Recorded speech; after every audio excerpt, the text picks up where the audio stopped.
Hello, everybody, and welcome back after many months of no vampire, but still getting Fallout and a bunch of other stuff here. Oh, did the alien thing roll on the No, Twitch it thing? hasn't actually come out yet. I mean, it's in Coming progress. soon. We're coming, but coming soon. Yeah, I think is a it's better way coming to put soon. it.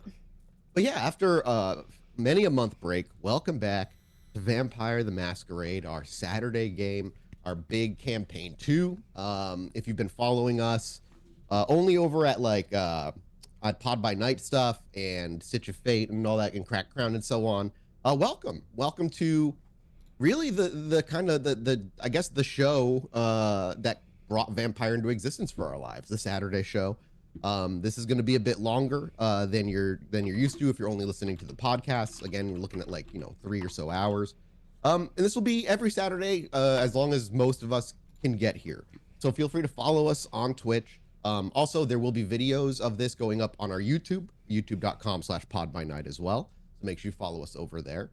And if you end up enjoying this, or you already know you enjoy us and you want to support us directly, you can go over to patreon.com/podbynight as well. But yeah, it's episode 1. It's the first episode 1 in a few years, even with Crack Crown and so on. And it's good to have everybody here. So hello, Dot, Bub, Tracy, Maggie, Josh. Welcome back. Everybody, have you missed Vampire? We're so back. We're so back. We are so back. We're back and we're very different. Yeah. Yes. Yeah. You'll all see. Yeah, this is a very different group of Kindred, which I'm very excited to get to explore with you all through campaign 2, which obviously campaign 2 is titled The Sin Providence. I'm trying to think, is there anything else, is there things that we want to cover and announce and make sure people know? I was about to say, the biggest thing is that obviously, we know there's missing character art and things like that. So those things are going to be rolling in over the next couple weeks. So Patreon gets first dibs on looking at that cool stuff. So please go check it out. That's basically what I have to say. As for the rest of you, I am excited to announce that regarding SOS, the finale is about 85% written. Our new audio book ending to the series. It's very cool. We had an unfortunate loss. Yes, it has taken us, performers, not writers, a little longer than expected to actually write this thing. But we're proud to say we're very, very close, which means we will go into recording soon. So as soon as I have more formalized dates for release and stuff, you'll be the first to know. Actually, Patreon will be the first to know, and then the rest of you can find out. Right. Yeah. You do not need to watch that. I'm sure Mathews can answer. This is literally the premiere, episode 1. Yeah, I was about to say, for everybody who's just jumping into and, worried about SOS or any of that stuff, brand new show, brand new characters, totally different city. You don't have to watch any of it. None of it will matter in any meaningful way to the story that is happening here with the Kindred here. Is it the same world?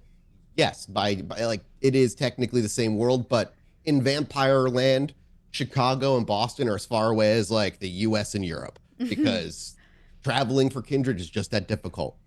So maybe you may hear little hints of news that, rumors of what maybe happened out in Chicago occasionally, but it is genuinely not something you have to even concern yourselves with, because even if our Kindred hear about it, they won't know what the hell they're talking about either, so they'll be equally as informed as the rest of you. Other things that I did want to cover at the very top as well. We are playing in Boston, and to address people's questions at the very top too, unlike SOS, where when we began, there was no anything other than the core rule book, no cities or any of that stuff. There's been quite a bit of content in the vampire world since then. And one of the things is games and lore taking place in Boston. So to just kind of throw it out there for everybody, you will see canon names like Iverson being the prince and so on, but the games themselves did not happen. Why these Kindred are where they are, if you saw them hit certain points in the game, will be an entirely different reason in my world than it will be in the game world. Because again, to reiterate, none of the games that took place in New England exist. You will learn of the lore as the players do and explore the city. And that's, again, on top of that, none of our Kindred are super old. We're looking at oldest, a neonate. So we're really just back to ground level on that. And there's a map to Boston that I've given out that's also on that thing. Is that also out on like Patreon and Discord? I have that people can not. grab? That was actually gonna well done spoiling Look it, at that. Mathis. Everybody was gonna Look at get it that. next week. It's Boston's a much smaller city than Chicago, but it won't feel that way, I don't think. Uh, is there anything else that I feel like I need to cover? All right. Anything else you guys want to say before we jump in? You're muted, so I don't know. You screamed quietly into a microphone. All right. Well then, without further ado, if we're all ready, let's rein things in, set the scene, and bring ourselves into a brand new city. And let me just read this thing I fucking spent all night writing last night. As our camera comes into view, we find ourselves staring at a clear night sky. The moon hangs, full and pale, above Boston tonight, its silver light casting long shadows across a mostly sleeping city. A gentle fog still clings to the waters of the harbor, weaving between towers of glass and steel that define the Boston skyline. This is a city of contrasts in many ways, of colonial brick and modern architecture smashed together, of storied history, relentless innovation, of daylight respectability and midnight hunger, all built on an attitude of revolt and rebellion. And as our gaze descends from that watchful full moon, we see the city before us, sprawled before us, rather, like a dark jewel. The golden dome of the State House gleams faintly in the distance. The Charles River, winds like a black ribbon, separating Boston from Cambridge, where the hallowed halls of America's oldest university stand silent this late at night. And the lights of Fenway Park have long since dimmed, but the neon signs of downtown still pulse with artificial life. They say here, time feels like it flows differently. In this city where the past never truly sleeps, never truly dies. Perhaps that's why the Bruja still whisper of ancient rebellions and magics. Many have sought such power, and in Boston, all who have end up paying dearly. Lower still, as our vision descends beyond the skyline, we move into the city streets themselves. The cobblestone of Beacon Hill whisper tales of old money, old secrets, and even older aggressions. The narrow alleys of the North End hold the sense of garlic and basil from restaurants closed, but still their wafts eke outward, their doors locked against the night. And in the financial district, security guards make their rounds in empty buildings where the mortals will return in the dawn to go about their very dull days. But we continue to drift northward, across Zachem Bridge with its illuminated cables stretching like a spider's silk to Charleston. Once a totally separate town, now another piece in the patchwork of Boston's districts. Here, the past and present collide again with a particular force. The Bunker Hill Monument stands as a testament to revolution, while Navy Yard condominiums speak of gentrification.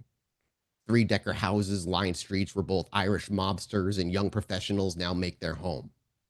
And down further we go still, to a street corner, where an unassuming storefront glows with muted blue lights.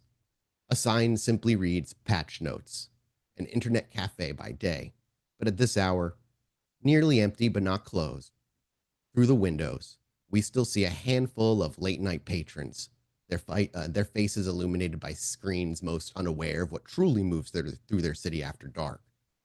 And through the door now, past the main area, with its collection of gaming rigs and coffee-stained countertops, past the employees-only sign that's hanging by a single nail. Here, isolated from the few mortals still tapping away at the keyboards outside, sits a figure bathed in the glow of multiple monitors. Josh, could you give me a description of your character? Leon is a good 6'2", slightly disheveled, hopefully in a kind of Grammy Ismail handsome way, but he kind of obscures a lot of that with grime and glasses.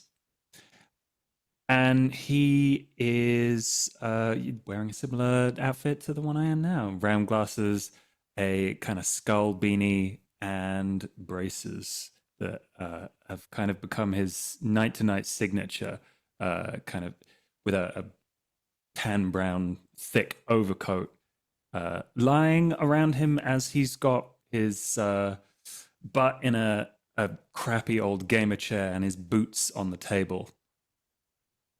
And as our vision pulls back and we actually get a good view of you, what about the office and your surroundings? How does Leon keep himself? Is it chaos and dirty? And what do we see flickering on the screens? Are you gaming? Are you watching anything, podcasting, or doing something entirely different? Yeah, the surroundings are poorly kept. It seems like the only thing that is brand new and shiny is the computer gear. Anything that is clearly something that he cares a lot about is impeccably well kept. Everything else has fallen by the wayside. There's like those gray letter cabinets, just like with dents in them. There's a variety of things that he's clearly kind of piled into one corner, like trying to clear up all his patrons' rubbish. I guess we're in America, trash. And yeah, on the screen you can see on one monitor a Visual Studio like list of code that he's kind of scrolling through quite quickly, and on the other is a live stream of some famous Twitch streamer. Some famous, someone in the world of Vampire, not actually out in our real world. And as we kind of get a glimpse at that, before we can get any good view at what's on the monitor, the back door that says employees only swings open and slams against the drywall, not leaving, but making contact with what is already a rather large dent where the door handle seemingly keeps hitting over and over again. And leaning in is this 5'5", somewhat portly, with really messy black hair and clean shaven dude with sunken in eyes who bears the waft of weed and a little booze. As he leans in, he just lets out a large That's disgusting. And as he makes eye contact with you and you say that's disgusting, he was going to say something, he simply gives you the middle finger, waves, and leaves. Somebody you're familiar with who typically hangs out to the very end. And with him leaving, even if you haven't had a conversation, you know he is the last of the mortals. The internet cafe's opening hours, at least the public ones, are coming to a close. I don't know if you shout anything to him. Even if this moment, you might even struggle to recall his name. A familiar guest, certainly, but not one that you interact with most, as much as he tries to make friends with you. Pay a tab, is what he shouts. On that, you hear his walking footsteps pick up pace before the open front door shuts very quickly behind him. Does Leon close up shop entirely when the last mortal leaves for the night? Is there anything he does in particular before maybe tending to business? Yeah, he seems to go through a very slow ritual of closing up shop, closing blinds, shutting down computers, double checking connections, throwing like dirty cups in a sink, and that's about it. And then swing back into your chair that probably creaks from how old it is and how often you've been sitting in it. And the last thing I have a question of is, do you have a routine on your computer at night? A set of places you check for any business you may be tending to? What is it that Leon does when the night is his own, shall we say?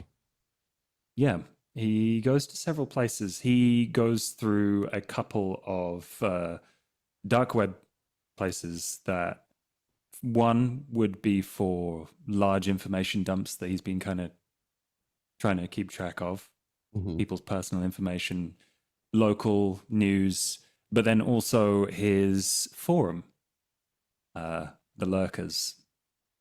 What does the forum look like? An old school forum? Does it look like a modern one? Is it is it like just text on no background? And you built it, I'm assuming.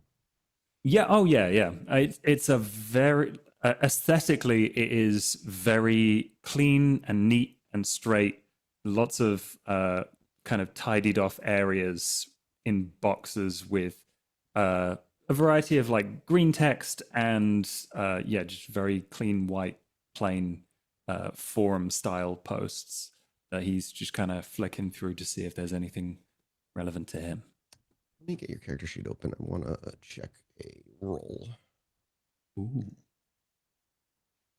That's why I can't find it, because I did not open it in. I opened it in fucking Microsoft, whatever it is. Internet garbage. Okay, can you make me an intelligence technology check, please? I certainly can. The first roll of the campaign. First roll. Let's roll. 4 successes. 4 successes. Dang. Would you like to use a will to use a will point and reroll 2 of those? No. No, okay. You don't have to. I would have loved if I could get you to spend it on 4 successes, though. What Well, a if you're on the beautiful waste Patreon, that you'll would know have why. been. So as you're flicking through monitors and your forums, it's not your forum that you actually are caught by, but just one of the regulars you probably flick through on the dark web, one that might not even have a proper title. And what catches your what particular I'm going to write this out to you. Ooh, This is what okay. catches your eye. It's not a word. I'll put it in the full Discord. Okay. If you put it in the Roll20 chat, other people can see it, Mathis. That's a good idea. I probably open Because then it'll show up where the dice are. Oh yeah, I just put it in there.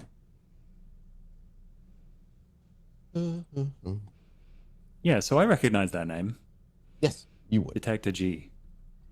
Yes. It seems to stand among a bunch of gibberish. It seems to be among a bunch of words that are wholly unrelated to each other. A post that's maybe 100 words long in total of pure chaotic randomness. It is only because you were skimming through it to see if there's anything worth seeing there that you saw that name. And what may have just appeared as a bunch of random nonsense, I imagine now has Leon's attention. Someone's playing games.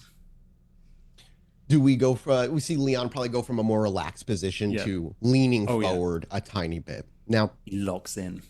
What would you do seeing this? Would you, I don't want to take choice from you. So what would you do seeing this? Leon's first move. He's going to send a screenshot of it to Detector G. You're like, you've been name checked. So do you reach in for a burner phone? Or do you email it? Yeah, probably be on the computer he's working on through like email and stuff. Do you have him as a proper contact, or is he simply from background? He is from background. Okay. Doesn't mean he's not a contact to somebody you don't trust. It just means you will not get a response immediately from him tonight, as you would not fall on full priority for that. That makes sense. I'm sorry, you said you were going to email it or burner phone him the image? Yeah. And then he's going to one or the other or both? Oh, just an email, and then he's going to take the chunk of text, put it into one of his programs, and start like shifting it around, seeing if it's a code. Yeah, splitting it up. He's just go gonna ahead. mess around with it for a little bit. You may once again give me an intelligence technology. This time you give me an intelligence technology roll, and your specialty would apply here. Ooh.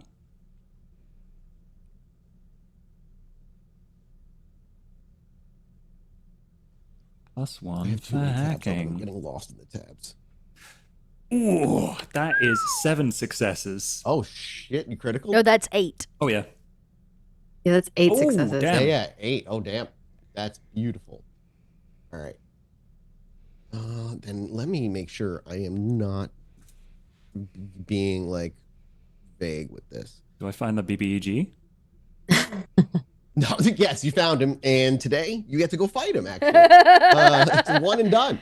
And we're all dead. Um, as you spend, I'll say, probably about, well, with 8 successes, you probably spend maybe 10 minutes really working through this seemingly random bit of language. And what you do realize is that it is, in fact, code, both coded through coding. And it takes you programming a particular cipher that is buried in the hints of whatever this is for you to actually create something that translates it. And what it says is, in essence, because I didn't think you would actually roll like an 8, so I didn't write it out exactly. Sorry. It's session 1. I wasn't expecting an insane amount of successes like that. I don't roll like this, so that's fair. Essentially, what it says is there's a job opportunity for you in particular, Leon. And while a job well done comes with a reward, a job ignored, eyes fall on your friend. A subtle threat. Dick. Whoever sent this is a massive asshole. It simply has a single location. The port, the harbor. Okay. Well, this is not his specialty. So the first thing he's going to do is go and see Janet. The one person that would first come to mind for you. So, do you stick like a USB drive in there, kind of download and save it to a USB? Yes, he's gonna grab that, pocket it, flap his coat, slam the door shut, and like try and lock it in as tight as possible, and then just drive off to Janet's. What do you drive? Some crap old Cadillac. Like it's nothing. It like he likes it. It's very comfortable. It's not good. It's like rusted a bit. Definitely like barely passes inspection every time you need to get inspected. Yeah, he's but definitely had it operates. repainted black. Yeah, I don't want to say the muffler's gone, but it's probably louder than it needs to be. And as you hop in, it creaks, and the camera does tail the car for a little while. Eventually, it would actually break away and speed ever so slightly ahead. As our camera goes through the streets of Boston and further through the night, as the loud vehicle behind us grows more and more dim. Elsewhere in Boston, it's slightly different. Before I fully get into it, Dot, would you like to describe the building that you live in? Sure. In older upper crust Boston, a lot of the buildings are like side by side. So they're what we would consider a townhome, and they'll have storefronts on the bottom and living at the top. Janet's building is just that. It's that perfect mix of like historical building meets upper crust society. And downstairs you can see, obviously after hours business, but there is kind of a high-end suit shop, clearly custom made or tailored type stuff, with a sign, I did name it, that says Janetti Sutor. Like couture, but suture. Yeah, I like it. And upstairs, of course, is like 3 stories or 2 stories of the rest of the building. Columns, carved stone, beautiful windows, which at night are completely blacked out for the reasons you might imagine. You don't see a car out front because she would have some kind of private parking along the back, and the rest of the block looks like upper crust shopping downstairs and high-end townhomes upstairs. Everybody but Maggie, can you give me and not Janet either. I would say wit streetwise, not Bub either, I guess, technically. So actually just 2 of you, please. Could you make me wit streetwise? Does that include me? No. Okay. No.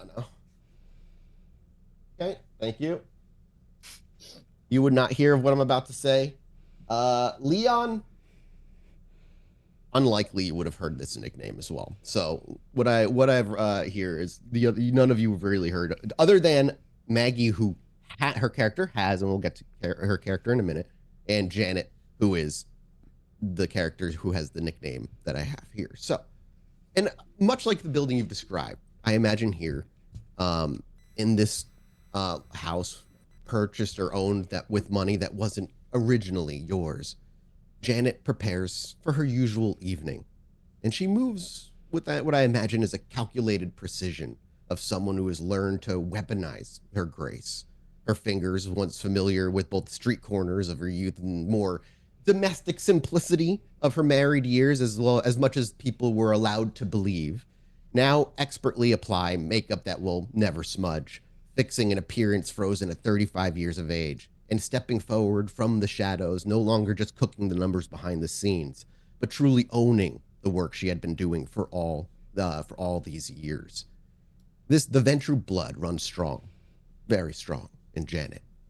But on the streets, there's a whispered nickname, one that I imagine Janet doesn't particularly enjoy. The man-eater mobstress, who traded one form of predation for another. But in that moment, as she walks through the house and as she prepares, do you have calls you make every night, paperwork you do?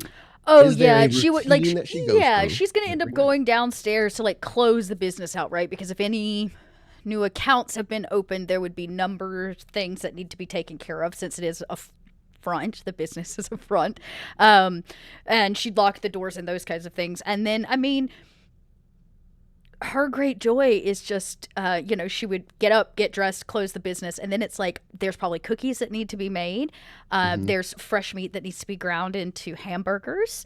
There's a gelatin made of fresh man bones. So there's just some things, that she usually does on an average night to really set the mood. So then when our vision kind of slips under the door frame and the loud noises of Boston become mute, we actually walk in as you're closing up and Yep. you're more preparing for your evening. And now that we have a good look at Janet, what does Janet look like? Janet is what is actually an average kind of 5'8" woman, tiny of waist but kind of thick of hips, probably due to just being a woman of 35.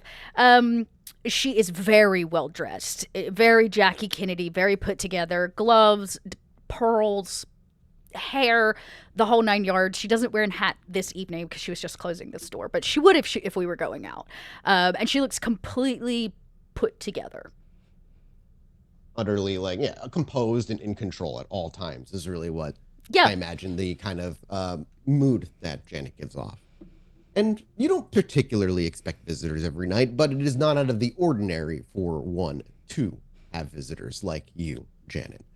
And on this night, as you kind of are getting ready and whatnot, do we want to, I apologize, there are particular individuals. Oh, the boys, that's right. Yeah, the twins. Do we want to, is part of your nightly routine going into where they are? Yeah, I mean, they're going to follow her. her. They're going to follow her wherever she goes because that's their job. Though they tend to do like one day shift, one night shift, right? Because there's two of them.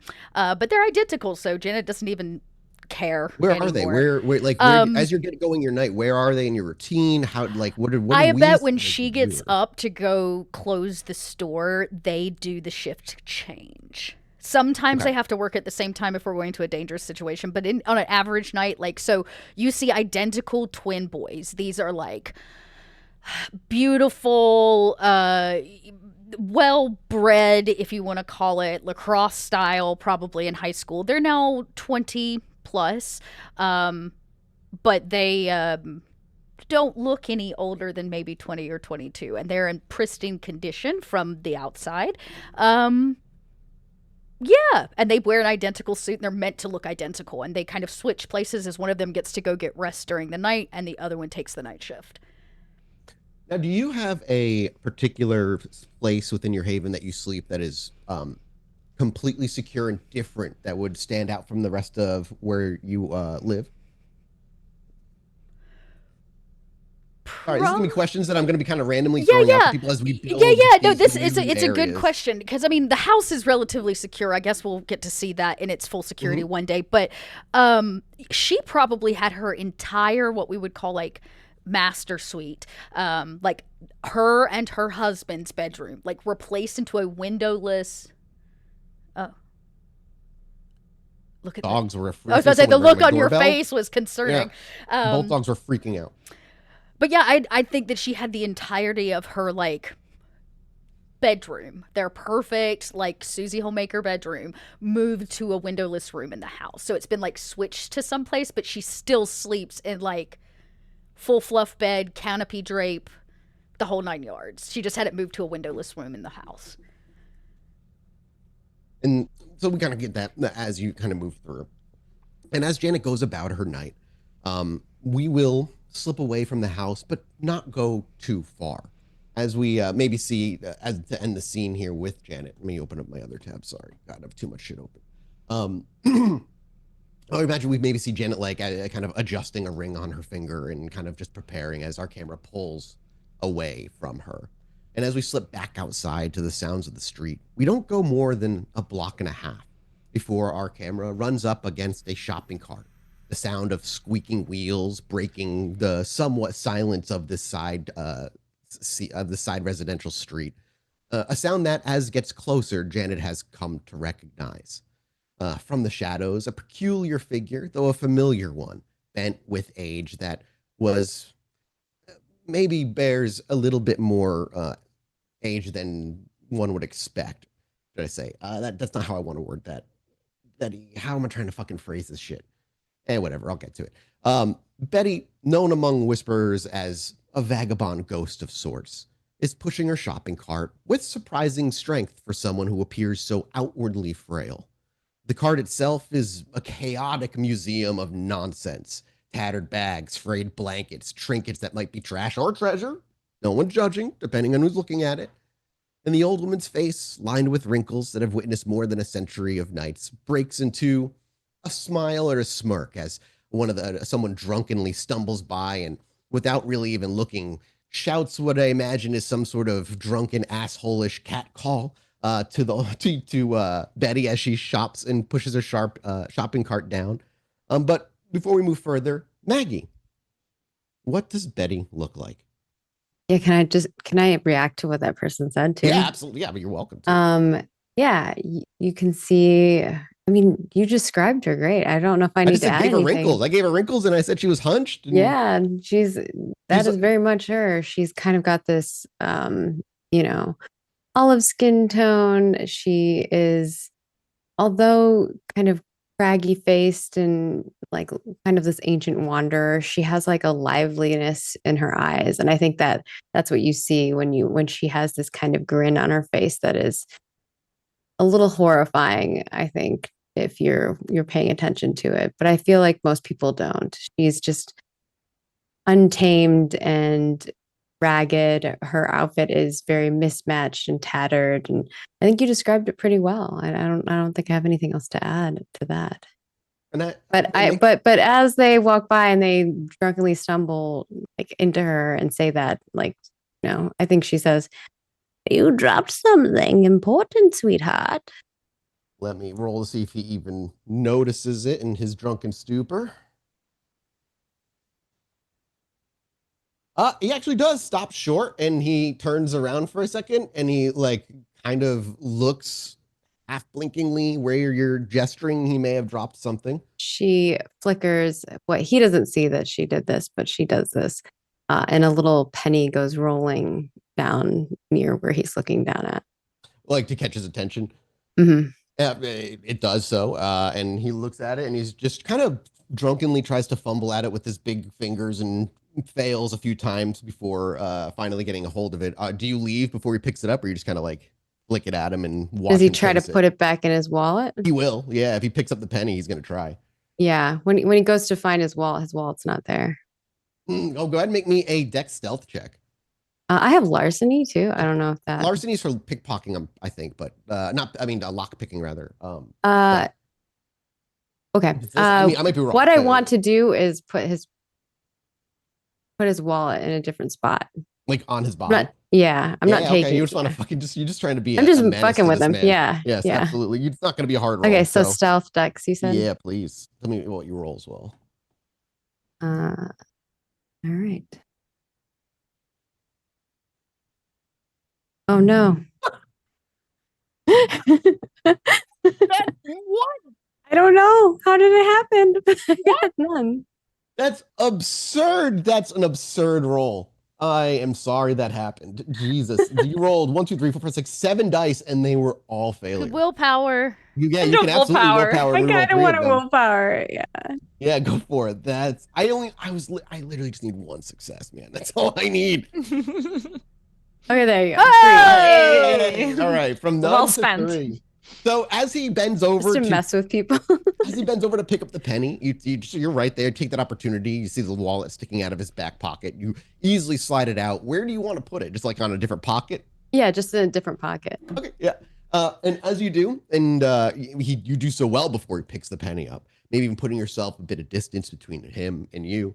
And as you do, and he stands up finally as the penny, and he had to catch himself on a nearby iron fence just not to fall over. He reaches back into his back pocket, and you see him immediately pat it a few times, panic a bit, whips around with an accusatory look at you. I cackle. But and that you're just an old woman who's cackling at him. It immediately he immediately disregards you as you're not the problem, and he thinks for a minute, and you hear him mumble, "Maybe I left it back at the bar. Fuck!" And he starts wandering off, not even bothering to check his other pockets. Simply wanders off in a drunken stupor. However, You might want to check again, dummy. And she walks away just cackling. and he doesn't even hear you. You just hear the said, but squeaking wheel of her shopping cart.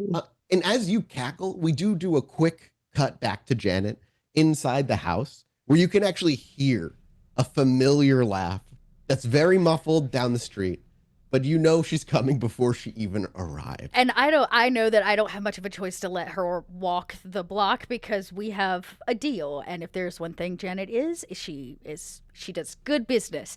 So she takes in a deep sigh and she goes over to probably like a radio or jukebox, something in the kitchen that plays music. It's not too technical, right? Like she's not in a smart home. And she turns on probably like, I don't know, Dolly Parton or something very Janet of the time, like 9 to 5, baby, and turns it up just a little bit to drown out, the cackle outside, so she can go back to feeding very wet, bloody meat through a meat grinder in the kitchen. Yeah, well, I love that. Yeah, we hear just Dolly Parton blast immediately. Like, I'm not dealing with this. I don't want to hear it right now. Now, for you, Betty, due to your I cackle louder. No, I'm just kidding. yeah, she somehow knows. For you, Betty, because of your status within the city, a bit of information trickled its way down to you that most kindred of your standing in the city, of your age, or of Janet's, even of Janet's standing in age, would not have come across. There is and when I say well-paying, I don't mean just monetarily, but with beneficial information, shall we say, that has found its way to your ears. You see, here in New England, the Salem Chantry and the Hartford Chantry attempted to mend bridges. Nobody knows the exact details as to why, but whatever happened caused quite an explosion of violence and the loss of many kindred and ghoul lives on a single night. That and the collapse of the Tremere Chantry not that long ago has meant that certain Tremere secrets have slipped from the hands of those who clutch them so tightly. And when certain things have found their way into the public, capitalism tends to seep its way in as well. Runners with rituals, papers, spells, alchemy, all the rumors you could probably slap into the magic category have run rampant, particularly through New England, because of the most recent Chantry debacle. And there's a gig that made its way to your ears about meeting a particular individual at the harbor and taking a package, leaving it unopened and untouched, to your contact. Now, your contact may not have a name that you know, or you may have a name for them. I'll leave that up to you, particularly Maggie. However, because of your status in the city, you know this contact is in direct. This contact's in direct contact, for lack of a better word, with members of the Primogen Council. Members who would hold favor for those who would be willing to take care of this job. And if I'm not sure, Betty, would Betty ask for when getting this information, and it would have been by in person, whispered to you privately, would you ask for more details, or would Betty simply understand that this is coming from quite high up, and that when they mean good pay, they truly mean it? If it's someone who I have normally interacted with, then I wouldn't ask. I will say it's not someone you have normal interaction with, but when they show up, the gigs have always been worth it because they've always come from higher in the food there's a little chain in the city. history. Yeah. Okay, then I think I wouldn't ask in this case. Maybe the first couple times I was skeptical, but after. And maybe it makes sense why they would come out looking for you, and those that you decide to bring into this, and maybe whoever else they may have reached out to. Because if this truly is dealing with leaked Tremere secrets, nobody wants to be caught ushering those and moving those through the city. So if a bunch of neonates and nobodies get caught, so be it. But if those bunch of neonates and nobodies do a good job, they have everything to gain. Now, whether you want that job or not, Betty, I leave that in your hands, but I imagine it's probably valuable enough to at least bring to Janet's doorstep. All right. And so, as I say that, then we move to the front door, where that cackling can no longer be ignored, Janet, because the cackling is now met with the doorbell being rung and a knocking.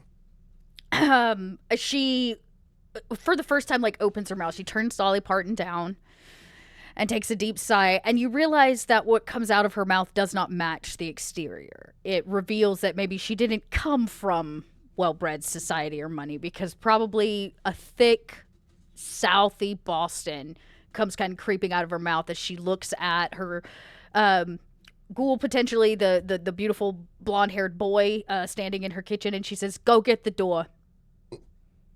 He doesn't even hesitate. He just walks over to the front door, unlocks the deadlock, gets the chain lock undone, and then the door handle lock separately is done. And as you can hear this Betty on the other side. And as the door opens and creaks, you actually see, I'm imagining Betty has seen this boy before. Oh, yeah. Yeah, they're always at Janet's side. Do you have a name for this one? Or no? Janet would tell you their names don't really matter. Oh, that's it. All right. And he opens the door. As he sees and recognizes then Betty, as he would have seen him before, he opens the door entirely and just wordlessly lets you in, Betty. Betty reaches up and pinches his cheek. He's probably used to that by now. He doesn't react. He just lets you do it. And as you kind of scout by and squeeze his little cheek and thank by, you for opening the door for me, darling. Do you leave your...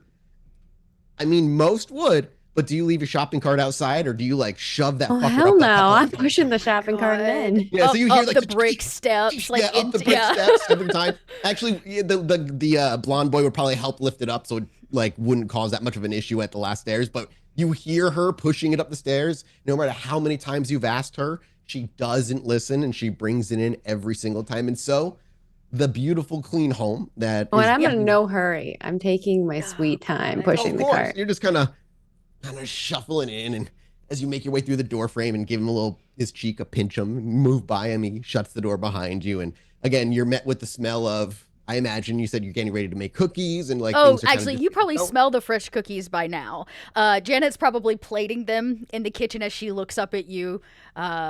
Juxtaposing your curt surroundings, and she says, "Those cookies hit the glass plate with that little tiny clank." Mm-hmm. And she says, "It took you so long to come up the stairs. The cookies are already done. Would you like one?" Well, it seems that I didn't take too long to get up the stairs. I took the perfect amount of time. Is there something I can help you with? Oh, there's always something, isn't there, Janet? Only when you show up at my door. I think you like it so, don't you? Don't you? And we can see and feel that while these two kindred know each other, it's clearly not a friendship between the two of them. An annoyed tension on Janet's part, and a pleasant mischievousness on Betty's. Is there something I can help you with? Say it louder this time. Maybe a little. Betty looks like around. Is there anybody around other than the ghouls? Other than just Janet and the ghouls? No, she has no company here at the moment. Betty's voice gets a little quieter, but obviously for viewers here, I'm not going to. Otherwise, you won't be able to hear me. But she gets a little quieter and she says, Well, Barnacle Jack got back to me and he wants me to meet him at the harbor again. I'm writing that down. Hang on, let me take that note down. Barnacle Jack. At the harbor? That is what I said. Aren't your ears working well? Well, help my ears out a little bit and tell me what it is you're supposed to be doing at the harbor. Whose territory? Betty. Whose territory is that? That's up to you, Betty. If you want to give like details, like you would know that you wouldn't know the exact ritual or spell, or if it's like a alchemy like thing or a thin blood thing. You just know it's magic adjacent. But how much you would want to tell is totally up to you. So don't feel like you have to say anything you don't want to say, or if you want to be completely honest, up to you. Oh, it's nothing. Another one of those little tasks that they have for us. But of course, there's something in it for us. They have for you? Who is they? Barnacle Jack? Do I have to repeat myself over and over, no, young Barnacle lady? Jack. That one's burned right into my cranium. Okay, who owns the docks? Whose territory is that? It would be La Sombre territory up that way. Whether you're gonna Oh. go. Well, no. The docks. Where are the docks? Hang on. Wait, where are the docks? I guess it's technically. Yeah, I think it's. Would La that be Sombre Nos? territory. Let's see. Oh, is it Nos? Oh yeah, it might be Nos. Oh yeah, Back Bay. There's Back Bay.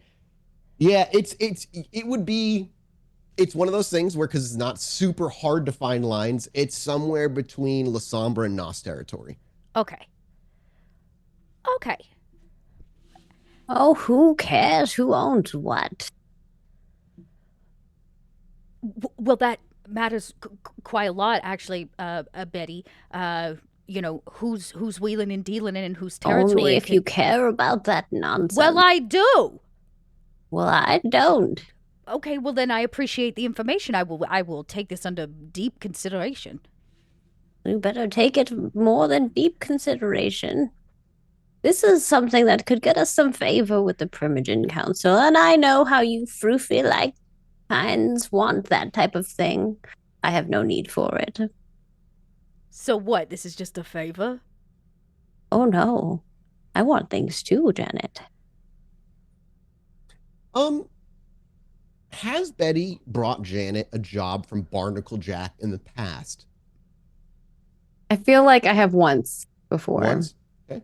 Then the one time, if I would imagine Janet remembers the one time, whatever the job was, which you can always work out the details later, but it ended up paying well enough that you had about 3 or 4 months worth of excess resources to your name for a while. Okay, so there's a little liquid in it for all of us. I get it. Depends on what you're drinking.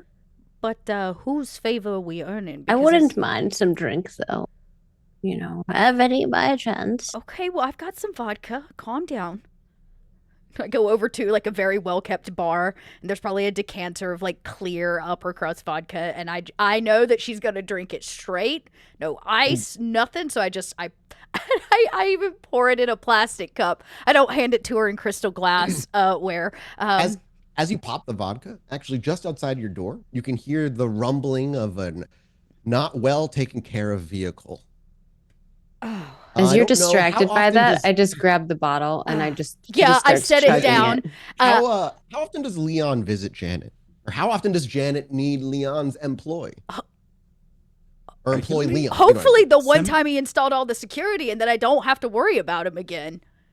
So Or you you never call me see- up when you need to install Yeah, Windows or when something, something right? when something goes bad or the technology doesn't work, I call up the tech guy So you've only seen him when necessary. when necessary.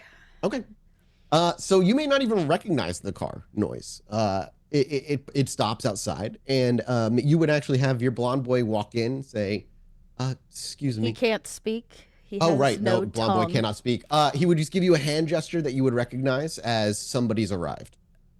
Can you go ask whoever that is to take the car around the block? Cause it's really a sight for sore eyes. And I peer through the heavily tinted windows, like I pull back really nice curtains or something, As and you, peek as down. you do, you see him shutting the door behind him as Oh. Leon. And I peek my head out too.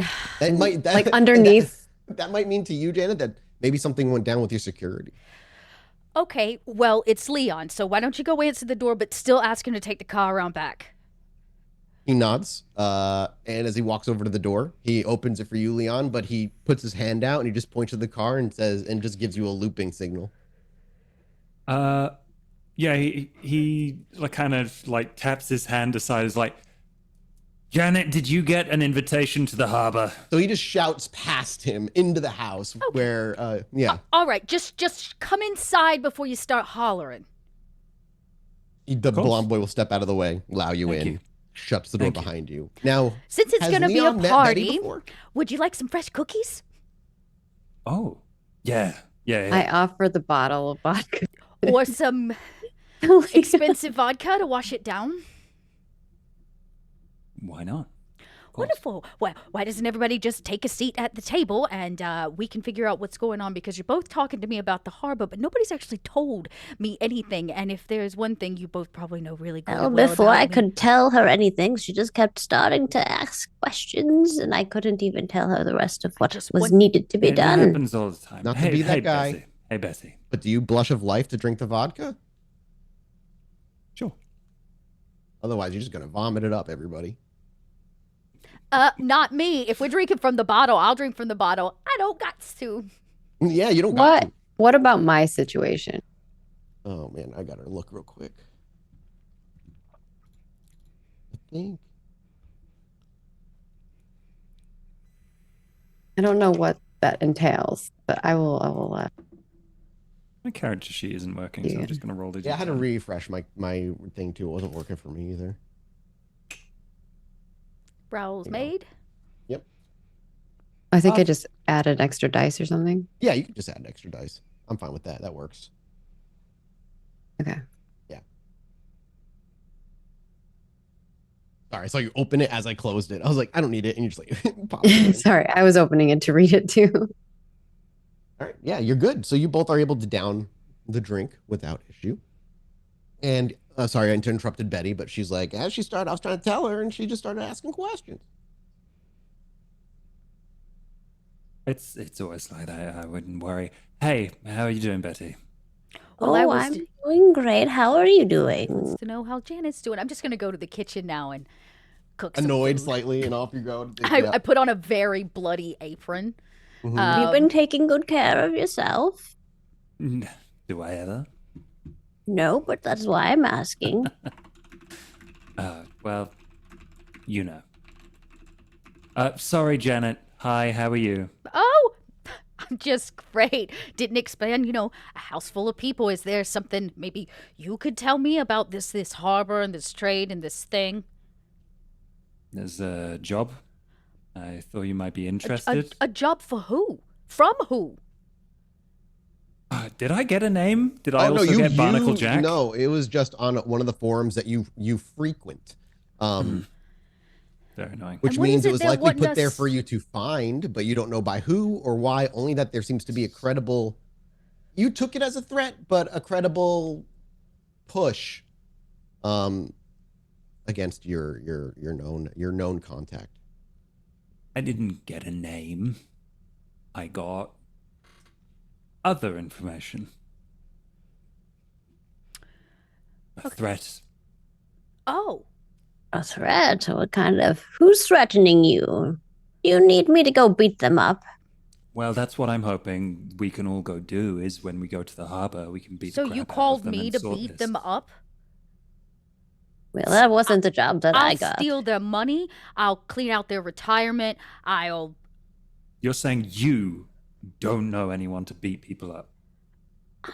Oh, she knows people to beat people up. I'm Or just if you trying need to to figure have your out tongue why removed, I'm sure she can figure that one out this too. deal has any value to me whatsoever.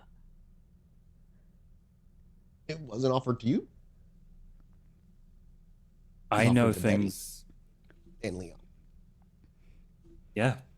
Now, I'm Betty cutting you here's in. just doing right by, the block and filling me in on information. But you, Leon, you're coming to me telling me you need protection.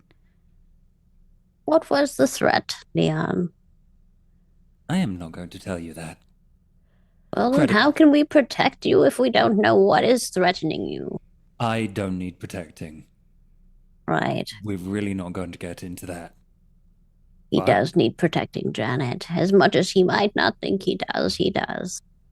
A little box of his only can do so much, These kids in their boxes. You know what you need? You need some Jell-O. I have a fresh batch in the fridge.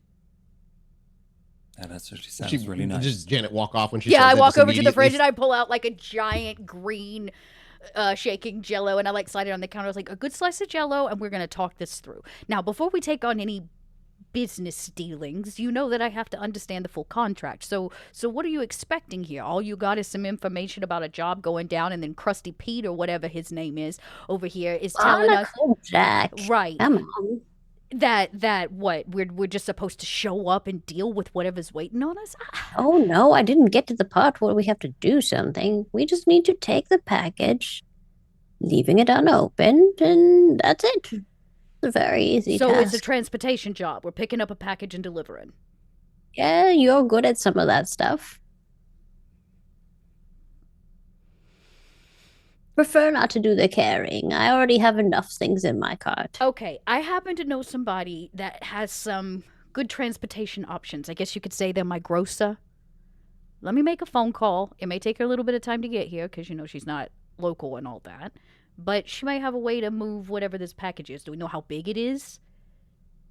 Oh, Betty, I was not told. Oh, was I told Well, something? yeah, it's gonna be like a big Right. likely person sized. Okay. Well, good news. You doing remember drug Guess what runners? my You think like grocer drug mules delivers. kind of thing. Guess what my grocer delivers. Give me a second. Let me make a phone call. The two of you enjoy some Jell-O and cookies, and just don't touch anything. And I'll go off to another room, and you probably hear like an actual like landline style, phone Yes. dial. phone. Yeah, dial up Elspeth because. Yep. So as Definitely touching things. as we see Janet walk over, and as she begins to dial, our camera fades as it blitzes elsewhere in the city. Now, did we talk about where in the city you are, Tracy? Like I'm where in the I'm city? in Salem. Yeah, that's right. You're out in Salem. That's right. So it's a bit of a haul, but our camera kind of barrels across Boston out to Salem. And as we arrive, before we slip under the doorway and meet Elspeth properly, you may describe where exactly we are. What does it look like on the outside initially? Yeah, so we go to it's probably in like a quieter area of Salem, not like the main hubs where all the major tourist spots is, because Salem is very touristy. But there is like the street with like more like cobblestone, kind of old Salem vibe, and it is a shop. It's an apothecary shop, which isn't quite out of the norm for Salem. The shop sells all sorts of like herbs and florals and all of those kinds of things. It's very witchy vibes. Mhm. It's a store that is run by witches. And the name of the shop is Nightshade and Bloom. And that is where Elspeth resides. Now, is she alone? No, she works at the shop with some of her colleagues who are also women. It's an all female owned small business, and Yeah, that's who she's with right now. So as we kind of slip under the doorway, and as it gets nighttime, it's about time to close up shop and so on. You have I imagine this is a private line from Janet to you, or does Janet work with the entirety of your group, or does she only work with you? She works with the entirety of the group. Okay, so she'd probably call like the public phone line because Elspeth doesn't have a phone. And you would be the closest one as it rings. There's somebody looking like it was about to go reach over, but she quickly gets pulled over for something inventory related in the back. And she's like, could you just get that? And she runs out in the back, leaving the phone ringing for you. Nightshade and Bloom. As you and Janet on the other end, as we kind of our screen splits into two. It's Janet. Oh, Janet. It's been a while. Well, your last delivery was hearty. But actually, I was calling up about something a little different. I know that's not really part of our business deal or whatever, so I guess we could consider this one off the books. Different in what way? I got a little transportation issue. I need something, moved of a bodily size, and I know you got that truck that you sometimes bring, the heartier deliveries in. Should I bring the hearse? The hearse sounds like a fantastic idea. We may draw a little bit of attention, but by the time you get here, it'll be late enough. Yeah, sure, you could bring... No, it's not actually a hearse. I'm just kidding. We call it that, but... Well, then, it is a truck. You bring whatever we can fit it in. I'll pay you good money for it, a little extra on the side. We'll make a deal. Oh, good. Because, business has been a little slow lately, I do. And you know what? Why don't you put me down for a bunch of them bags of herbs to go with it so it looks like a legitimate delivery? Oh, lovely. Yes. Lovely. Okay. So, when are we doing this whole thing? Like right now. Oh, right now. Okay. Well, I had I'm sorry, are you super busy with your shop tonight? No. Well, I had some plans, but that's okay. I'll get everything ready. It's probably gonna take me like 40 minutes, give or take, to get into the city. We'll see you in an hour. Okay, an hour. Oh, okay. Yeah, great. it's gotten a little messy. I'll pay you good money. Just show up, girl, with my herbs or whatever. Will do. Good to hear from you, Janet. You too, Elspeth. You a doll. And you hear it kind of click closed. And the side of the screen where we see Janet kind of moves away as Elspeth has the entirety of our attention once again. And Elspeth, as she hangs up the phone, you maybe hang on to it for a second and hang up a second or two later. Clarify with me, are these people that you're working with here the same group of people that are in the morgue? Yes. Okay. Yes. It's not the same building, or is it the same building? It's a different building. Okay, gotcha. Yeah. Not owned by you, owned by your sire, correct? Yes. Are you heading there then? Are you going to the morgue, or are you staying here? Going directly out there. I'm just going to stay here. I'm just going to get our biggest vehicle that we have, which isn't actually a hearse, but it does discreetly transport things that we need. Yeah. And yeah, I guess I will go straight there. Well, as you're kind of getting ready, closing up, I imagine when you guys close the shop, most of you move to the morgue for the rest of the evening and manage things there. And so I don't want to call them a coterie, but maybe you see them as your coterie, at least for now, are kind of mulling about, and your sire always comes in at closing time and leaves to take care for preparations, whether she's going to be at the morgue later that night. And as you're kind of getting ready, and maybe it's like a window, it's a van with very dark tinted windows and license plates that Janet probably has replaced for you every so often to make sure it stays anonymous. The front door opens with the familiar face of your sire walking through to do her usual nightly checks and make sure everybody's good. Out of curiosity, would you like to describe your sire, what they look like? Yes, my sire, her name is Annika, and she looks a little startling to some, but honestly, probably not that out of the norm for somebody in Salem. She generally wears all white. And she also has a veil that covers her face that is also white. A little She gothic Lolita in my mind. Yes, very much so. She's got this aura that's kind of like, yeah, kind of, yeah. When you look at her, you're like, oh, but yeah, she's very mysterious in some ways. And she also sometimes talks a little like ethereally, but I think that's just more for show. But yes, is that what you think, Tracy? Or is that what Elspeth thinks? I think no, I think Elspeth believes it. Yes, that she talks like that because that's just how she talks. So I'm going to try to do her voice right, but God, doing it over a microphone is going to be, it might be hard to hear because of the way that I imagine just like, yeah, exactly. Yes, The problem is like, it doesn't get picked up. Rather, I'm going to do my best. We're putting Mathews to work here, everybody. Yeah. I can do it, but I just know the problem is then it just isn't being picked up by the microphone. Yeah. Trust me, I've done it many a time. And everybody's like, I don't know what you're saying, dude. And I'm like, okay. So she kind of walks in. She's got, what does she wear? You said white veil. White veil, white dress, like just her hair like white? Her hair is like a reddish, actually. But it's covered by, the headpiece that she's wearing. And she has like long black nails. She looks like maybe she's like dressed up to be like a character in Salem. Yeah. But yeah, again, it's Salem. They see every day, all throughout the year. I should probably indicate the season we're in, by the way. We're going to start in early summer. We're just going to be right in June, early June, for our beginning here. And as she walks in this wispy way, and for those who maybe catch a glimpse at her, don't look too hard, she may even look like she's gliding. Not that she is gliding, but she's just mastered her own poise so well that if it is part of the show, she has practiced it so much that it is second nature to her now to almost move like a spirit would in some strange way. She gives you a pleasant smile as she goes about to head into the back room.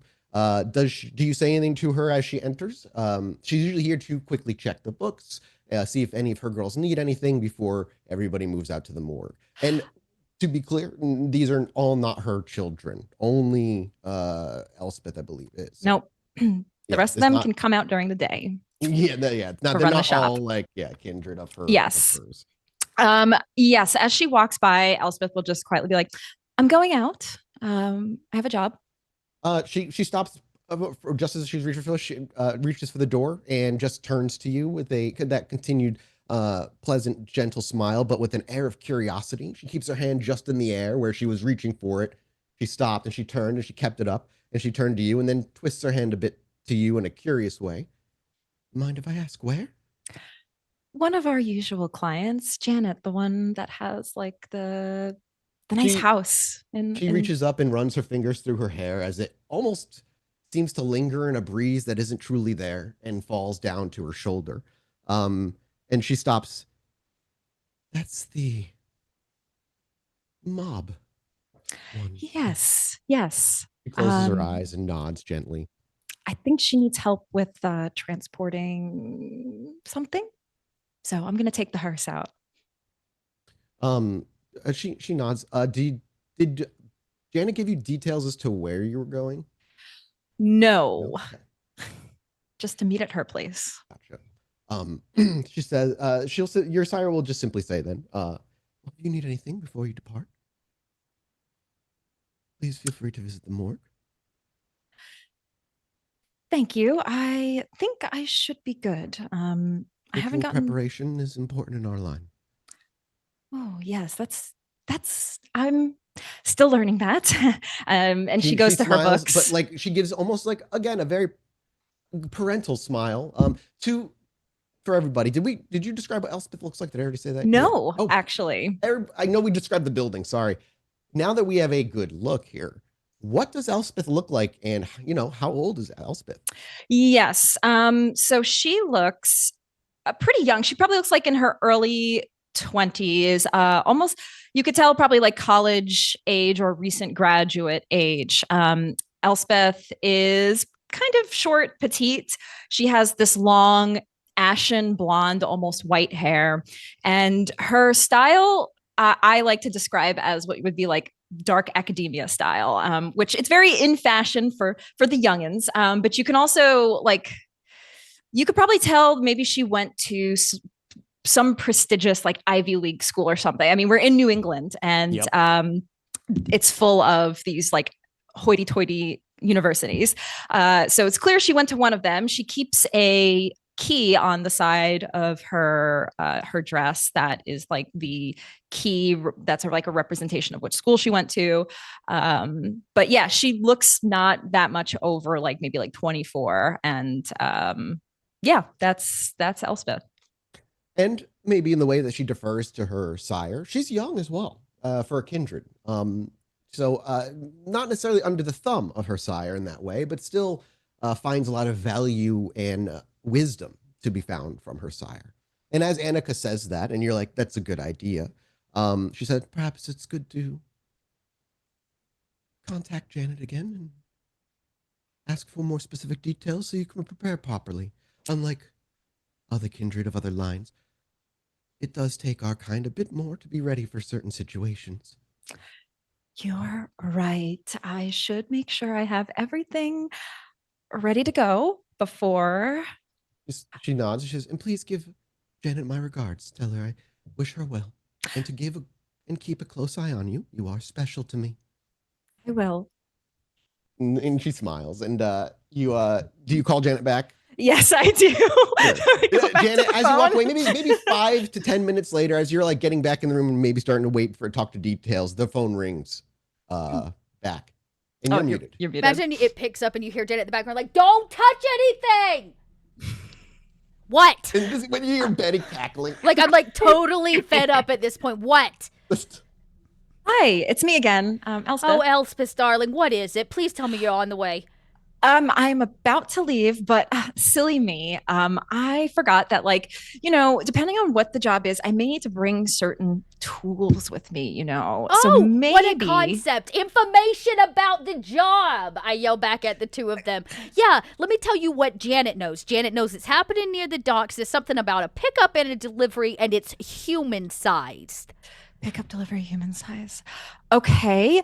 So they're... Oh, and, you know, just another one of my contacts has been threatened or whatever. So they're, you know... Do you know if they're alive or dead? I usually deal with the dead. You shout that back to Betty, like... Yeah, I go, is it alive or dead? The box or what? What's in the box? Again, you look drug runners, so they're likely, like, quote unquote, alive in there. I would assume something alive in there. Okay, we're assuming it's alive. Assuming it's alive. Okay. Which I know isn't your specialty, but really I just need a ride, honey. Okay. Maybe I'll bring my tools just in case, you know. Yeah, you bring all of your tools. By the way, you've got 35 minutes left. Okay. I will drive in the express lane all the way down to Boston. You're a doll. Put a dead body in the seat and you can ride in the Huff lane. Good idea. You ask her where you're picking it up. You just hear you know. Yeah, you just hear the phone click. You would actually assume it would. I'm just gonna say, like, because Boston's a port city and whatnot. It would be. You would probably assume through the ports, especially on a. She did say that. Yeah, she mentioned cool, the docks. So you kind of hang up. Is there anything we see Elspeth go grab, particularly that she has on her before she's getting ready to leave? She's gonna grab some human wax candles just in case for one of her ceremonies, and a few other materials. Okay. And not to say anything. And things. You kind of go off camera for a minute and you come back with everything ready. And as you come back out front and getting ready to leave, so does your sire, and she kind of just glides past you. And she kind of just, as she reaches the front door, she reaches up her hand to say goodbye, but she actually stops and remembers that you were asked to go somewhere. And she turns. She says, I almost forgot to ask. Janet, did you ask for more details? Yes. She said that we are picking up something at the docks, and it may be of human size, they said, but it might be alive. So I don't really know. I don't really deal with living things that much. But when you say that, she stops. She goes, is today Monday already? Monday? Docks deliver Monday to Friday. Oh, Yeah, yes. So yeah. that's all. She's like, it's today Monday already.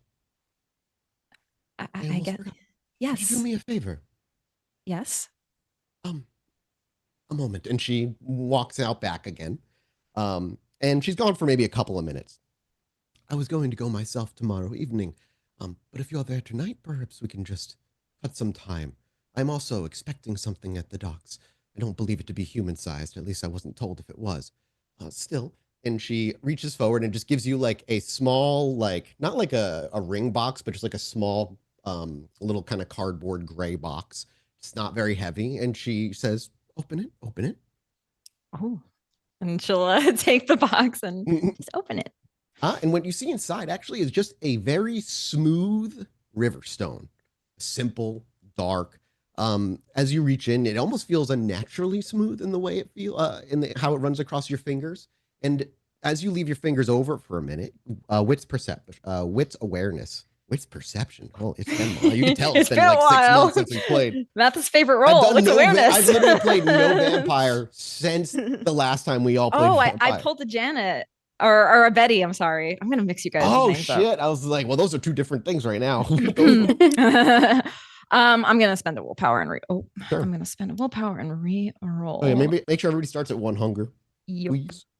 Yeah, I changed it after Tracy reminded me. Three successes. 3 successes. That's plenty. Yeah, as you leave your fingers, you're running your fingers over it for a moment, and she almost, as you look up to your sire, she almost is watching you with anticipation to see if you notice. And as you kind of leave your fingers there for a moment, you do notice it's barely perceptible, but a gentle, rhythmic pulsing seems to emanate out of this stone. And you cannot feel it through the box. It doesn't vibrate in a way where it shakes. It's extremely gentle. And only those attuned to oblivion in particular, as you would focus on it, you would realize the veil seems to be thinner might be the right word, but only barely perceptibly beyond it. And it's as you, so you feel a gentle rhythmic pulsing. And as your fingers kind of touch, you also notice it's a little warmer than everything else around it right now. There's a gentle warmth to it. And she looks to you and then looks up to see, like I said, she looks at you almost like to see if you notice, and you do. And how does Elspeth react when she can feel it pulsing? Almost like a morbid curiosity. As just like a very curious, like almost like a cat seeing like a toy, like, oh my gosh, like, and looks up at her sire to see like if she says anything. She smiles and she goes, so you felt it? I did. Every lock needs a key, and that's the key to the package. Let me get you the symbol that you're going to be looking for on a they're going to be looking for. You may know this. Okay, here we go. I'll upload it to Discord actually so everybody can see it.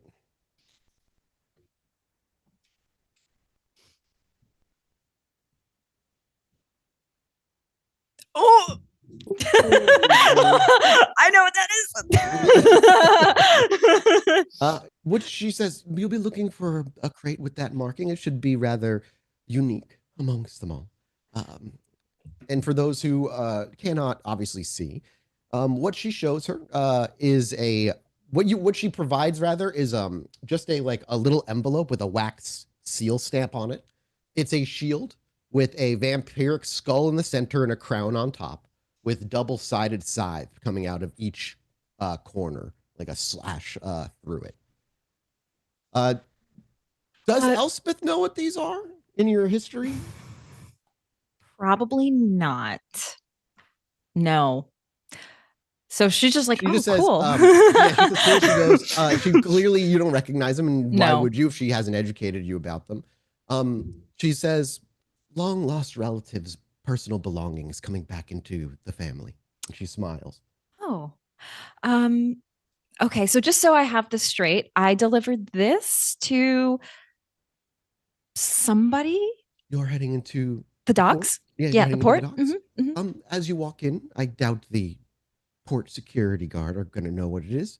Just find your way past them, and she said the boxes should be all unloaded and being stored in crates, like metallic crates, on the docks itself. So they would be like, she'd give you a serial number for the crate you're looking for, and within that crate is going to be a box or a crate that has that logo on it that you're looking to get. I That see. makes sense. Like steel crate with boxes in it, you're looking for the box in that steel crate. Similar, Betty, you would get also a serial number for the crate of where the thing you're looking for is as well, just for identification's sake. But yeah, she simply says, long past relatives' belongings coming back to the family after some time. She actually goes, and I'm eager to know as much as you as to what's in it. I haven't been told. Oh, well, that's curious. I will be sure to bring it back then. This should, and she gestures to the stone, like I said, a key to a lock. Any protective blood magics on them, this should dispel them and allow you for safekeeping and safe taking. Got it. Okay. So help Janet. She's going to pay us. Then I will get this as well and bring it back here. Okay. I can do that. So you get everything ready, maybe with a bit more of an excitement in you now that there's something more personal attached to it that might be able to lead to just some interesting knowledge that you might be able to learn through your sire. In a pep in her step, Elspeth departs. Now you don't bring the actual hearse, like I said, it's like a van with tinted windows and the like. Yes. And you'll arrive probably like 5 to 10 minutes late compared to when you were planning on arriving. Janet, Leon, and Betty, as you're all sitting there waiting, is there any discussion any of you have, or any scene or anything you want the viewer to see that would be not necessarily something we would notice in this time? Okay, just so the two of you know, this is an important connection that I have. Some might call it, say, my livelihood. So just be polite and don't be weird, okay? I'm always polite. Right. I'll do my best, but Betty changes herself for no one. Well, just consider, since this whole job came up out of nowhere and I had no time to plan, the only exchange I ask for is just a little bit of manners when she gets here, yeah? What kind of manners are you looking for? The kind that assures she continues to do business with me. I'll see what I can do. Oh. And so 10 minutes past arrival, the van pulls up, probably parks about a block away, and there's a ring at the doorbell. A wordless blonde man ushers himself over. I imagine everybody knows you're waiting for her at this point. As the door opens, Elspeth would recognize his face as well, and he would be let in. As you walk in, Elspeth, you see Janet and then 2 other kindred that you are not familiar with. You may have caught Betty, like seen Betty occasionally. Sorry. Go ahead. You explain how you. This is a polite introductions, Elspeth. This is Leon, and Elspeth, this is Betty. We're going to be working together this evening for this little transportation situation. Hello. Hi. Oh, I remember you. Betty, yes, we did that one like sleeper job together. We were both like, yeah.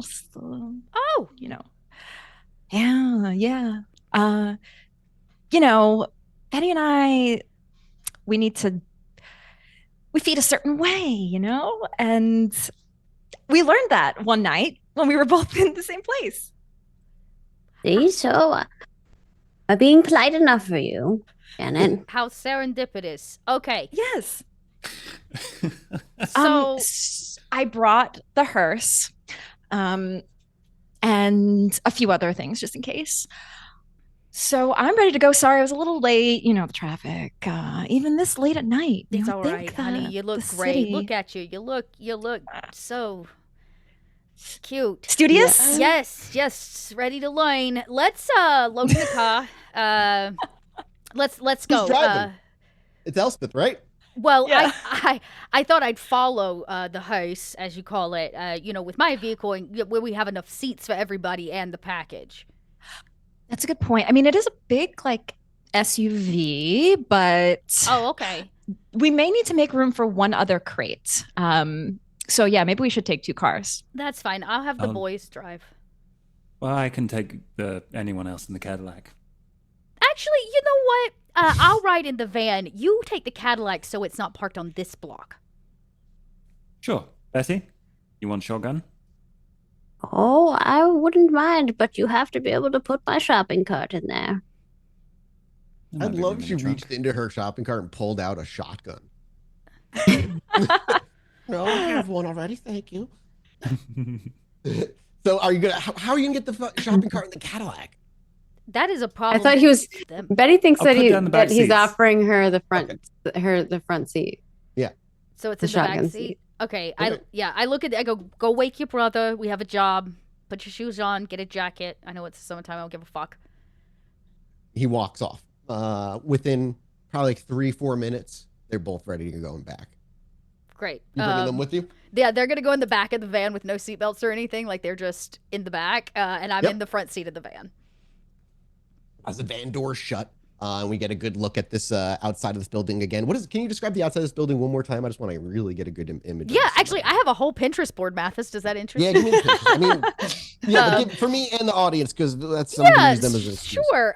So the outside of the building is almost right on the street, right? There's so when you come out of the upstairs, it's usually going to be a back exit or some kind of internal exit through the shop. The shop Yeah. itself will be on the street level with a public entrance when it's open, but it is kind of an old New England style, like hoity-toity colonial townhome building, merged between a bunch of other ones. As our camera pulls out, you're actually coming out the back, wheeling Yeah, around there's the side, actually- little yeah, like little sidewalk next to your house, in between the what I imagine is just like a chain link fence that kind of blocks off the house next to you.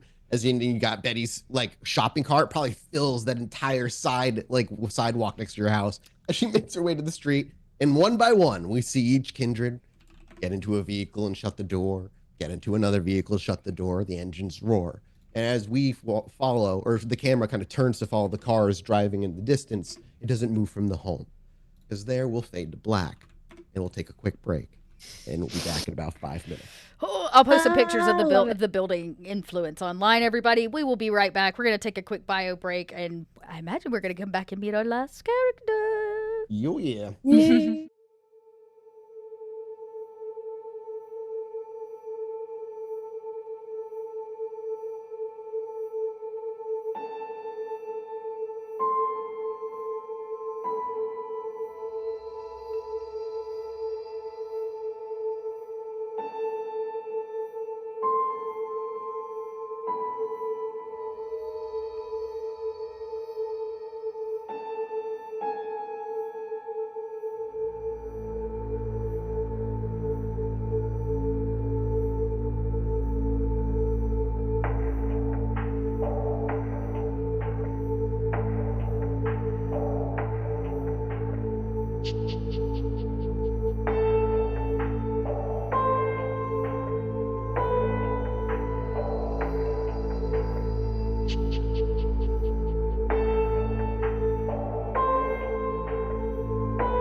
Welcome back, everybody.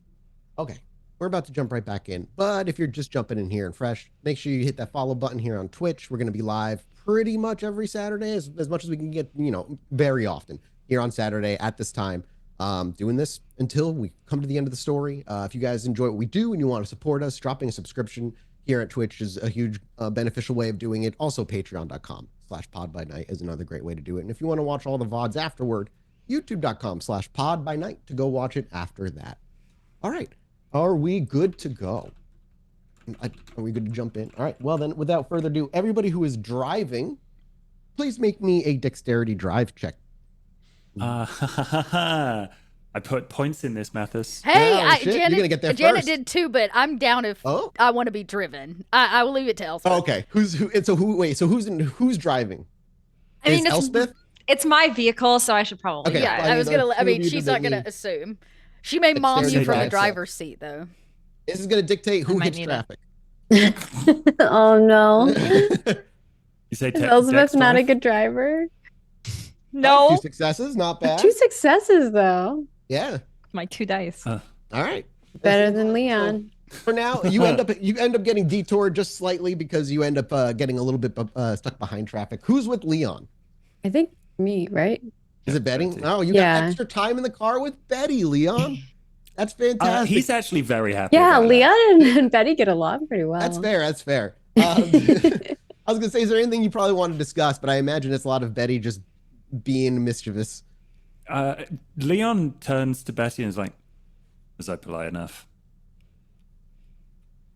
I'm not sure what she was looking for, so I assume that we both were polite enough. She didn't yell at us. Yeah, we're fucking rays of sunshine. Also, I know Elspeth, kind of, and she seems like a nice girl. Okay then. Well, let's just hope all of this blows over real smooth. As the That car probably won't be the case. does Elspeth and Janet have anything they want to say to each other, or are they just kind of ride in quiet? I Yes. told silence? you we Oh, should have taken surface streets, not the highway. I don't drive the city much. Well, you know what? In Honey, case- next time I don't mind driving us. I've been back into a soccer practice before, so. Okay, but if anything happens to the car and it's like, and you damage it, then like I could get in trouble. So I have to be the one to Honey, damage if I it. damage your car, I'll pay for it myself with cash. So what's the deal with the other people that we're bringing with us? You mean thing 1 and thing 2? Well, the ones in the other car. Yeah, right. They're important aspects to my ongoing business, and honestly, neither of them are that bad. They just are a little. They are special, and we make space in my life for special things. I can see that.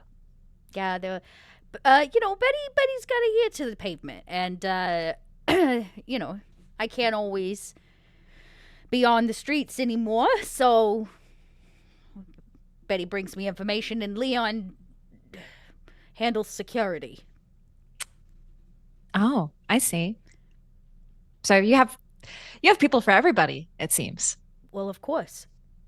Why wouldn't I? That makes sense. I would Probably in this moment, Janet, it's a reminder of how young she actually is. It's why I thought, what we're doing's really nice and all that, but, as you get older, you need more trustworthy people for more stuff. more trustworthy people, right? Question of curiosity for you, Elspeth. Is Yes. Janet Elspeth's first professional contact that she acquired on her own? Yes, Okay.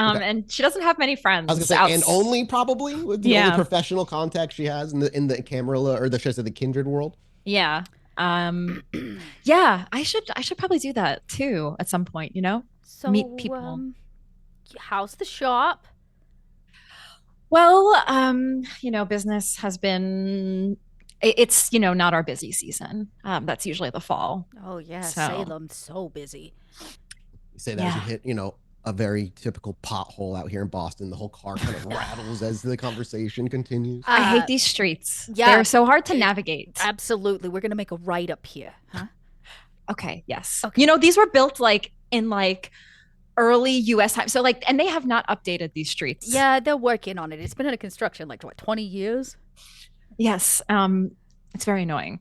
Somebody who's driven in Boston before, I hate it. It is. Boston season is personal construction. vendetta. It's construction. I literally lived 10 minutes outside of Boston for like 10 years, and I avoided it.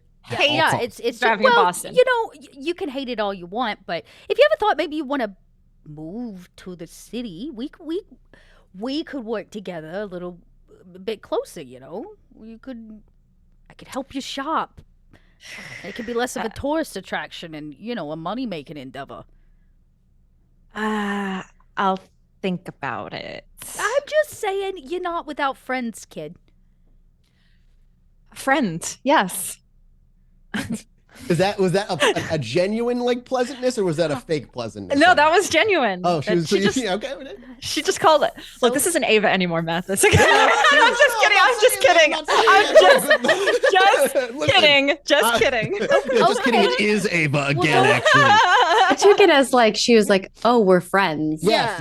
You're like my first friend, I guess. What That's I how meant was took like it. not as like a facade, but as like a way to like not feel like you're offending her or something. Look, we both have a dirty little secret, and it revolves dead bodies. So it's nice to have somebody to share that with, even though you're on the other end of it.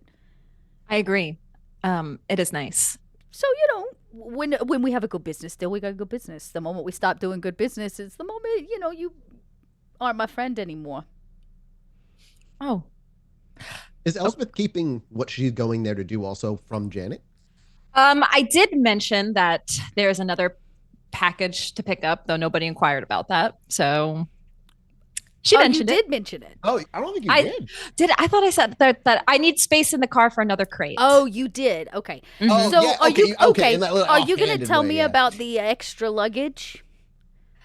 Well, when I told my manager about going down to the harbor, she mentioned that there was another shipment that we need for the shop. It's not of the bodily variety, though. Well, praise the Lord. Yeah, we wouldn't want to. But I don't know what it is. But it's just a delivery. Probably just like, herbs or something. It took me like an hour and a half to get out of the two of them what exactly it was that we were going to do, like in its full total understanding. And that's important, when you put yourself out there to do jobs for other people. So I suggest next time, Elspeth, you get to the bottom of what it is you're carrying. Can you tell her about the symbol or no?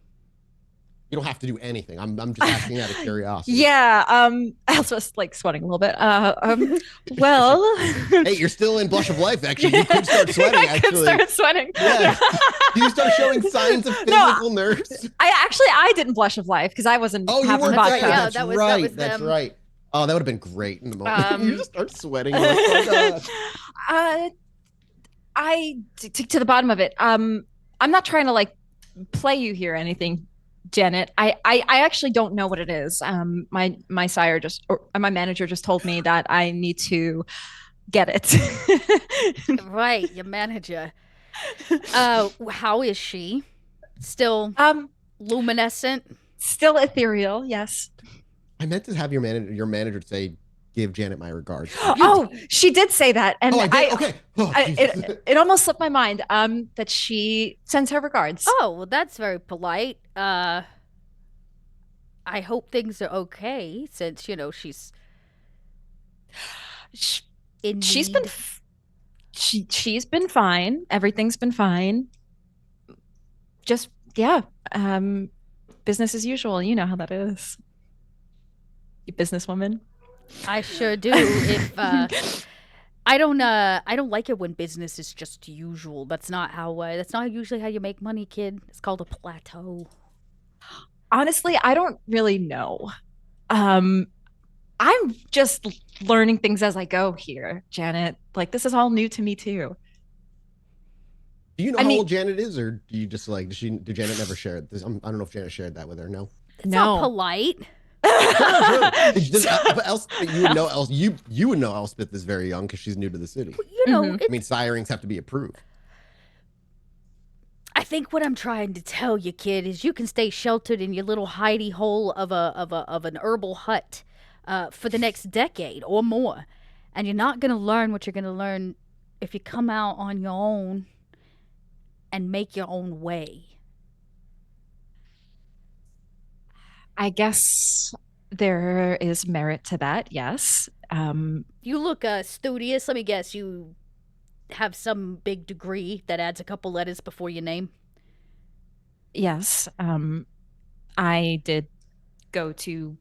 Oh shit! I forgot what school I wrote. I wasn't gonna do Harvard, and there was another school. I'll remember what it is in Brown my University. notes. that's Yeah, around, some though. yeah. I forget where it was, but I have a degree, and I'm. You Good. know, I'm proud of you, truly. I guess what I'm saying is I don't think you ever stop being a student. well, there's always things to learn, Janet. That's right. But the whole point of school is to set you up to know how to learn so that you can get out in the world and actually learn something worth value.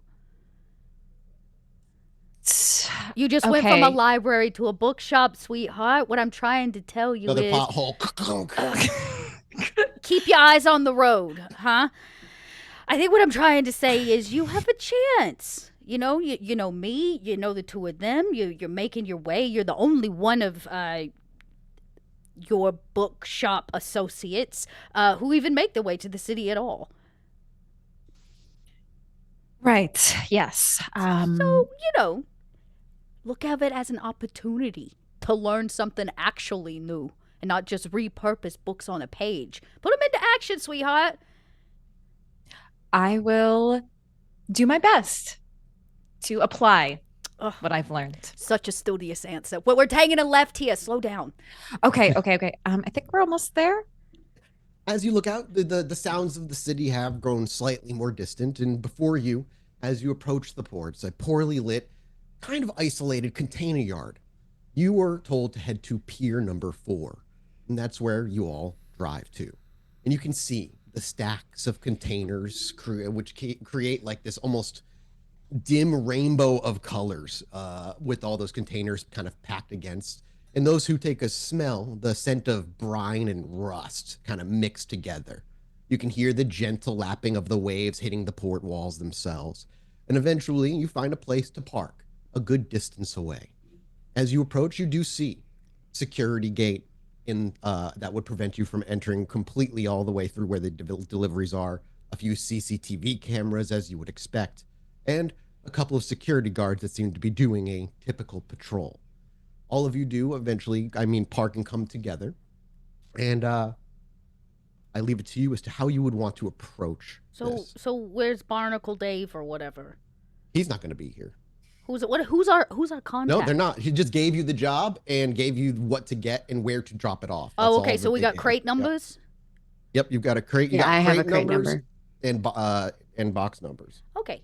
I find the dumpiest, frumpiest dock worker I can. Sure.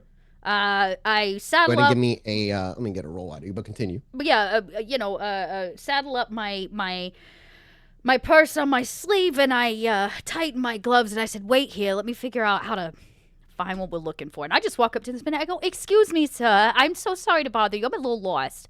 Do you want to be caught on CCTV cameras, or do you want that taken care of first? Oh. There are cameras out front. They operate. They work. Oh, were we shutting down cameras? Was that the plan? Well, to get into the port, you're gonna have to go buy cameras. So if you want to talk to a dock worker, they're likely going to be within CCTV view. Well, knowing that we or- have cameras, since that we can see them.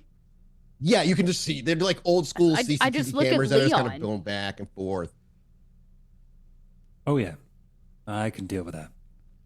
Of course, sitting out I'm front, just gonna there's like a start little stealthing. security hut that would have like a security guard in it. What was that, Betty? I'm just gonna start stealthing in. Yeah. Are you gonna head? What is Betty looking to do? Just like hide for now and waiting for like the opening? Yeah, I'm gonna try to find an opening, but I don't really care about the cameras or not. That's fair. You can go ahead and give me a dexterity stealth check. Okay. As Leon, you also can make me that roll as are you going to approach the security hut quietly, like on the back end, or are you kind of like going to walk right up to it? You're not too concerned about being caught on the camera here because as long as you get in, you can just wipe the footage. Yeah, I'm probably. You know what? I'm just gonna go up to the security guard and be like, "Hey, there's a guy trying to climb the fence down there." So you just kind of Janet tells you like, "Hey, you take care of the cameras. You ain't no problem." You just get up, and again, you're 6 feet tall. You're pretty noticeable. And what are you wearing again exactly? Like, what clothing are you wearing? At this point, he's wearing like a big fluffy not cotton, like a woolen trench coat, kind of get out just to kind of cover up the everything else. Yeah. So you just kind of approach up to the security booth and you just see a guy, he's got on, he doesn't, back in the 90s, they'd have a little box TV there, but now he's on a cell phone watching just a YouTube video about the best fishing spots nearby. He's not paying attention at all, and you can smell the lingering cigarette smoke from the cigarette he already finished. He's your typical like mid 50s, looking just kind of make a little bit of extra buck for whatever reason kind of guy picking up a night shift. Doesn't even notice you approach until you say, hey, there's somebody kind of walking a fence over there trying to climb the fence. Are you using any discipline, or are you just lying? No, I'm just lying to try and get him out of the hut. Absolutely. Go ahead and make me a manipulation.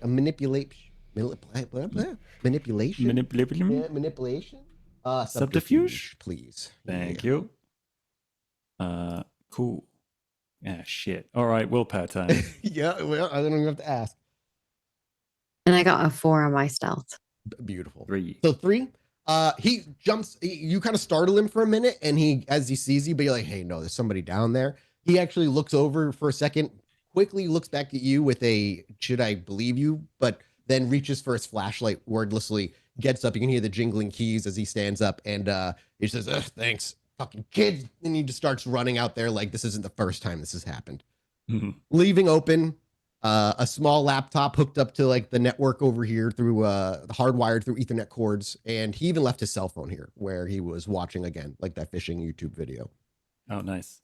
Well, I paused the fishing YouTube for him, and then I just start tippity tapping on the laptop, and the plan is literally just to pause and repeat the recording for a little bit. You're gonna find like a 10-second loop of this empty whatever, and you're gonna erase the footage of you walking up, and then pick up after that. Go ahead and just get us a clear 2-hour window. Yeah, absolutely. So you're looking at, I would say, give just your intelligence technology roll. Obviously, your specialty plays into effect, and this is not a high difficulty roll. Oof, good. Because would you like to re-roll any, or are you good with the 2? And I'm not gonna willpower re-roll that one. Fair. It takes you maybe a little bit longer than you would like, and not because this computer's like expertly guarded, but it's riddled with fucking viruses, and navigating this computer is obnoxious. You found secret porn stashes and gambling like programs he uses. The dude has just ruined this computer. It's fucking annoying. It barely works, but only just good enough where you can do it. And you spend maybe 10 minutes at this before you finally wrap up. Luckily, he hasn't come back yet. And you have a solid how long of a loop? You want like a 10-second loop, like a 30-second loop, and you want to play it for a couple of, as long as he'll buy it for, but it'll likely be a couple hours. Yeah, like a 30-second loop for a couple of hours. Okay. And once that's gone, if he's not back, I'm just gonna walk in. So you would loop it, and as I imagine what Leon will do would step out of the security hut. Elspeth and Betty are both probably waiting, give the wave. But as you do, and not Betty, sorry, Elspeth and Janet are waiting. Janet and Elspeth probably would see the wave, and as they would start moving forward, our camera would blur into the woods over where Betty slipped by. And Betty, can I get a wits awareness from you, please? Sure. Wits. Awareness, wits.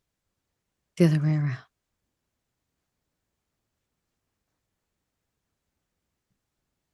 Three. You hear him. He does not hear you. You hear some the voice of a guy like gruffly shouting, "Fucking kids, where are you? Get I'm supposed to fucking God." And then you hear him stop for a second. I don't fucking hear him.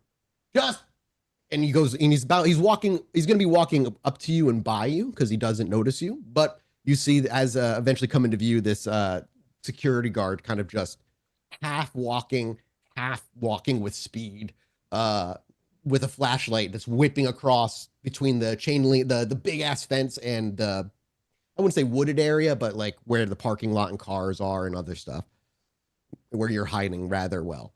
What does Betty do? Does she kind of let him go by? Yeah, she lets him go by. She'll wait. Goes by and grumbles and shouts as he'll reach the end of the gate, realize either the kids are gone or they were never there, and he will loop back. Betty's been here plenty of times before. You may even recognize his face, though you may not know his name. What is Betty looking to do? To like sneak over the fence, or are you looking to keep eyes from outside the fence but keep eyes on everybody else? I think Betty is going to try to sneak back to where the crates are, but trying to keep an eye on where this guy is. Just keep an eye on the security guard himself. If you want to sneak over the gate, you would have to leave your shopping cart, and it probably makes a lot of noise anyway. I imagine you're not trying to stealth with a shopping cart around. No, I didn't take the shopping cart. Okay, you left it in the car. All right, that's why I was like, wait, hang on. If you have a shopping cart, if you're looking to just climb the fence and get over where the containers are, first I need another dex, but this one time in athletics for climbing. Oh, I'm not good at that. You are a kindred though. But you have a high dex stat. Yeah, I do. 2 successes is enough to just climb a fence. And what we watch is just this hunched little old lady make her way over to the chain link fence, and then with some dexterity and elegance climbs this huge gate over into the probably the barbed wire at the top. Those don't do any damage to your skin anyway. And you lower yourself on the other side, and you may make me another dexterity stealth check to hide amongst the crates on this side of the dock. 4. Beautiful.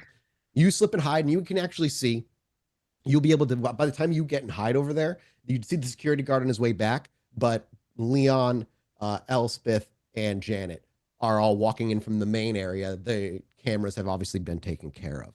Janet and Elspeth, he steps out. You walk up to the security booth and meet up, and you genuinely can just walk through the fucking, where the like little bar for cars like doesn't allow you in. You just fucking slip by it. The cameras are just I just walk up to one of the guys and go, "Excuse me, I ordered a sofa and I'm here to pick it up, and I cannot find this crate right here. This is the number." Yeah, so you just kind of walk in, and like I said, it's late at night at this point, so the security guards are patrolling. Janet just walks right in, flags down a security guard, and he walks over and he's like, "Excuse me, ma'am, I'd like to pick this crate up. Please tell me where it is, and I will use an ability on him. Melpomene? I don't know how to say it. Melpomene, which is a new ability that is I can use my voice instead of having to look them in the eye. I love that. The ability is much. What book does that come from? I think it's a new player's book. Oh yeah, it is. Got that in the other day. So it is free. So I basically use Audaunt, Dreadgaze kind of a thing, but through my voice alone. So I give him the mom voice. Tell me where this package is. Ma'am, and like as he's like about to say like the opening hours are tomorrow, ma'am. You need to leave now. And you like tell me, and he stutters over his words. He stops for a second. He looks down at the paper. And he kind of looks back behind him and gestures over where Betty, kind of the area you are. Going to be it's 7th row. It'll be one of those larger ones stacked on I think it's big ground level. Thank you so much. And you're not going to tell anybody?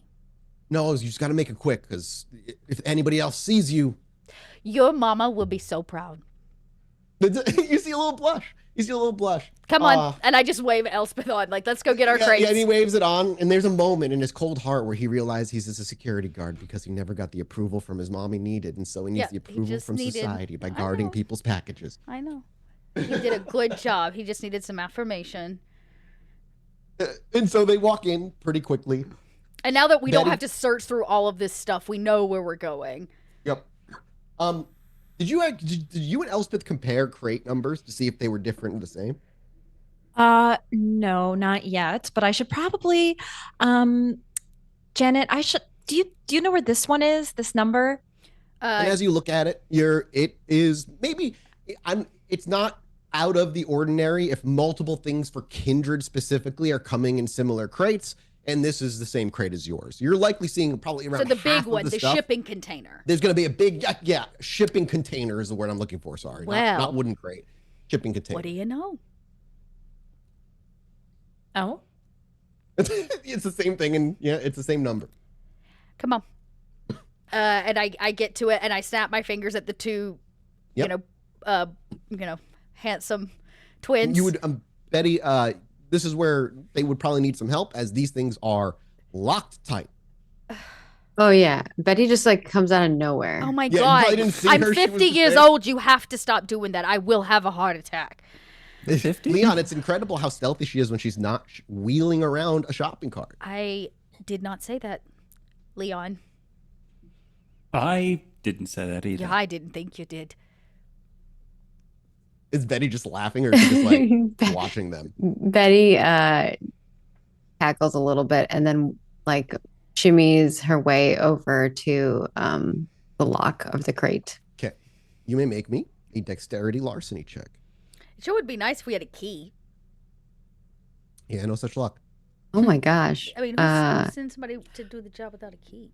Oh, a 3. Somebody who doesn't want to know things are being stolen out of the crate. Yeah, someone who doesn't have one. yeah. Someone It's who a doesn't have 3, but I can Oh, yeah, do better. 3, but you can reroll 3 of those if you want. 3 of the failures. Not sure if I should, but maybe I should because we're really trying to get in here, right? 3 is good. Don't get me wrong. 3 is very good. It's up to you though. We want success. 4 is 4. even better. 4 is technically very hard, and it is an extraordinarily difficult lock. It takes you a good couple of minutes, maybe even making you a little nervous, Janet, keeping an eye out. Maybe the nervous one would be Elspeth. Elspeth might be probably the most nervous. This is maybe one of the only times. I'll ask you, has Elspeth ever gone out and done something to this degree? It's not like it's super dangerous right now, but how often does Elspeth go out and like do criminal jobs? No, this may be her first. Okay. So is Elspeth visibly nervous? A little bit. Yeah, you can see she definitely seems out of place. It would definitely be Janet would pick up on that for sure. You don't have to be nervous. What if we get caught? What about that guy you just talked to? What is he going to do? Call the police? Yeah. Honey, We'll deal with it. I could pay off every dock worker here and then buy the police force. You're fine. If you say so. Look, let me tell you a little something about criminals. You know what a lot of criminals believe, specifically thieves? As she's over there, Betty's like picking the lock. Betty is like actually a criminal, so continue on. Most of us. Betty's like, yes, tell me about are. criminals. Most of us Yeah. was so stuck in a system with no assistance that in the end we actually believe whatever's on the other side belongs to us. You're not here stealing anything. You're just reclaiming what belongs to you. Okay, I'm not really worried about us taking the things. It's really just like if somebody sees us, like. Well, the cameras are taken care of. I'm not worried about the dock workers. Okay. Well, I guess we're fine then. Then why are you sweating? Really, who owns anything? Is it the person who has the item or the person who thinks they have the item? As much as I'd like to pontificate on the issue, it would be nice for you to finish off the lock. But the best part is she did finish, actually. She's just participating in the conversation. Oh, I as see. you Oh, she realize. turns around and it's like in her hands. Yeah. You see, each of us have a philosophy, Elspeth. We're just here claiming whatever it is your manager wanted. Yes. The other thing, not the thing that you guys are getting. Well, let's Just saying. find out. I snap my fingers for the heavy door to be opened by the two Who's gonna? twins. The twins. So they both reach. Let me roll for them. Do you have their stats? I technically don't. I built That's them as fine. like one ghoul in two because they never really Yeah. function without the other. That's fine. I'm going to give them a so little bit higher than average. I would say, these are well-bred lacrosse players. Yeah. Probably finished an Ivy League school.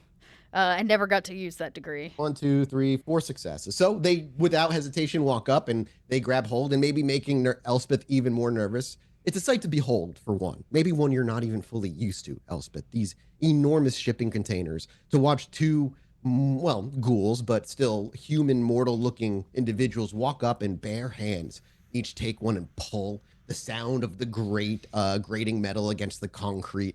They almost make it look effortless. And you know they're not even full kindred. It's still mind-blowing to watch the superhuman feats of strength that can be accomplished in this new form of unlife.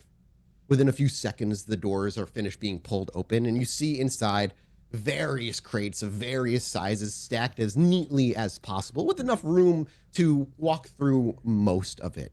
Not nearly as packed as other of the shipping containers would be, but like I said, this one in particular likely has majority kindred deliveries in here.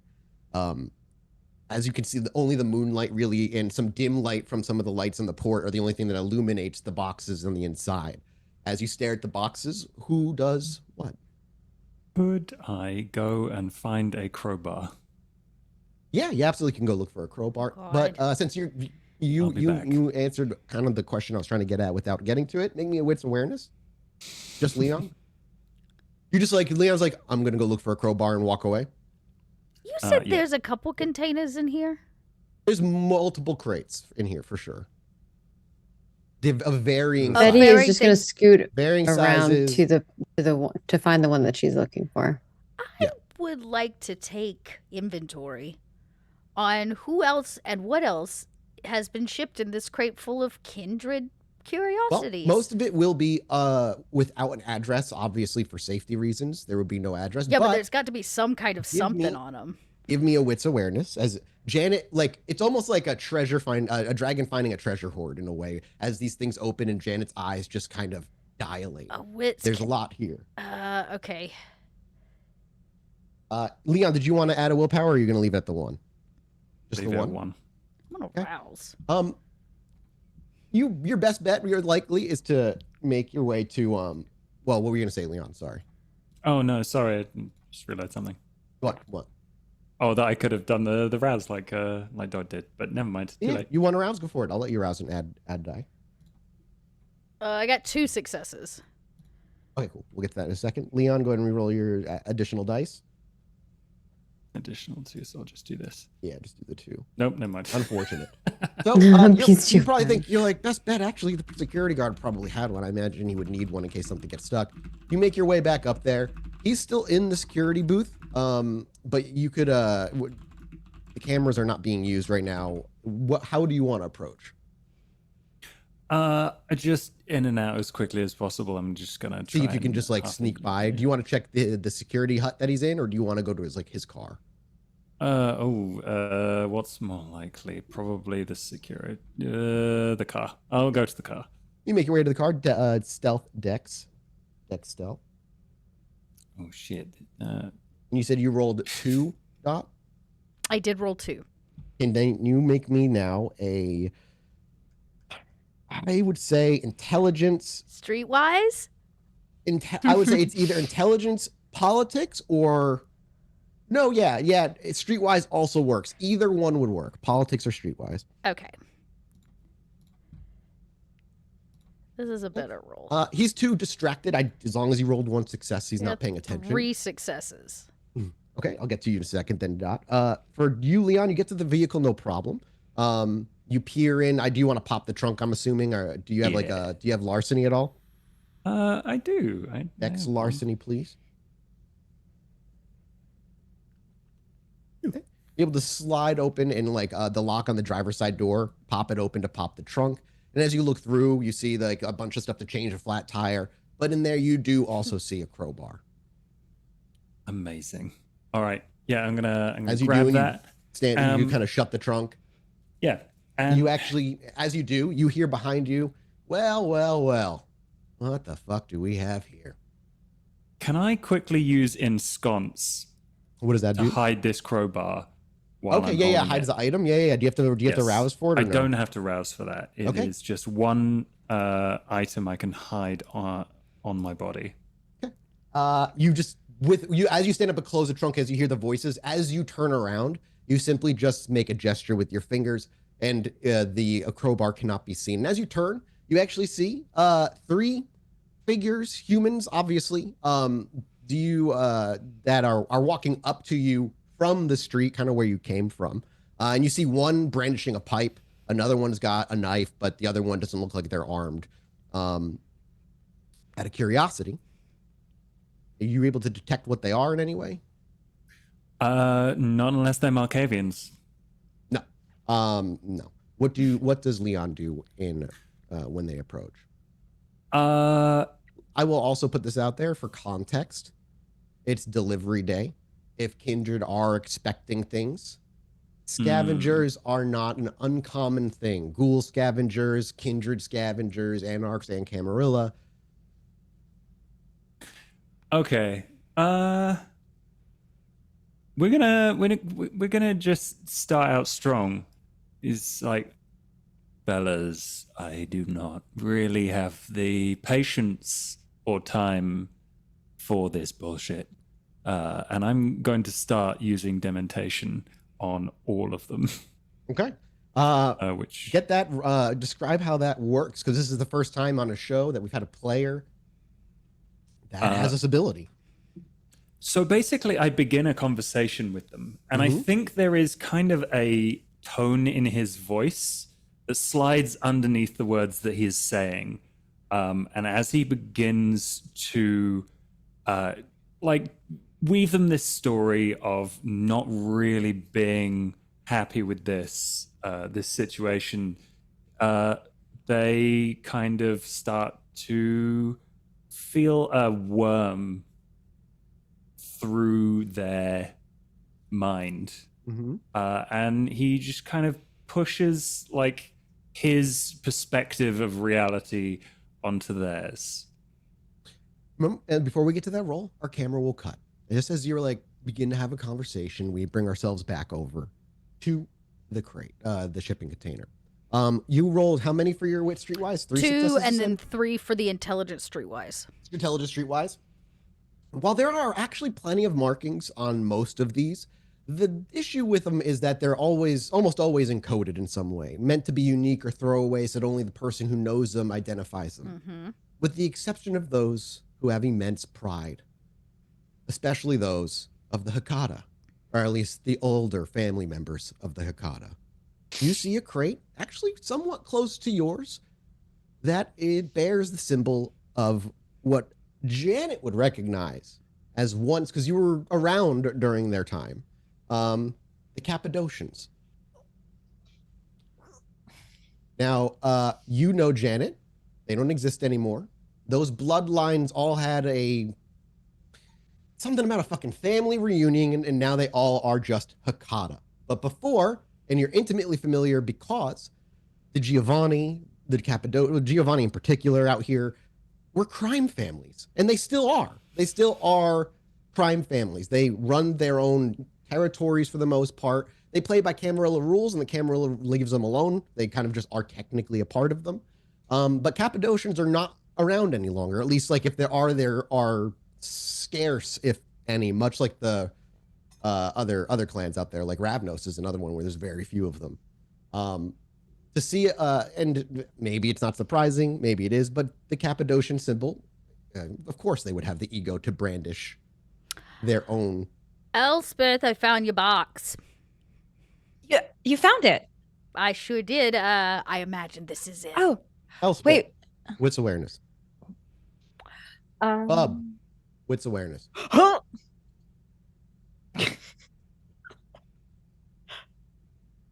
Beautiful roll. Messy. No, regular critical because you rolled 2 10s first. Let's go. No, messy. I don't know how it works. And 3 for Bob. So with 3, with the critical success you rolled, technically messy critical, I guess. You do, maybe it's because you're just surprised. First, you feel the box, the rhythmic thumping, much more intense. And out of pure curiosity, without thinking about it, you just bring it out from where your belongings, open it in front of Janet. And Janet, you see a very smooth, dark river stone that is very clearly rhythmically thumping and vibrating in the box, making a bit of a rattling noise. But before we worry about any of that, we cut to utter nothingness. A void of sound, of sight, of consciousness, where nothing exists. And then, in less than an instant, you exist. Bub, it's a cacophony of voices. Different volumes, screaming different things, some crying, some shouting, others laughing. Then there's echoes of voices that you're even less familiar with, but they grow louder and louder and louder. And your head feels like it's going to explode until they all begin to seemingly vibrate and resonate on the same frequency. Slowly, all the voices come into tune, no longer saying disparate things, but now they all say the same until they all vibrate as a singular voice. You. You know your name. You don't know why. And you have a single thought in your mind. The one I sent you. You want me to read it out loud for people? Or the thought is simple. Marcus Holloway, third maintenance access door. Southbound tunnel between Broadway and Andrew stations. MBTA red line, faded yellow service marking R117, rusted utility box. Handle up, turning the lock counterclockwise. Service corridor past 2 junction boxes until T intersection. Left path down a short flight of stairs. Reinforced doors behind electrical panel. Safety there. And it just repeats over and over and over in your mind until muffled voices from the outside start breaking through. I need a fear frenzy check, please.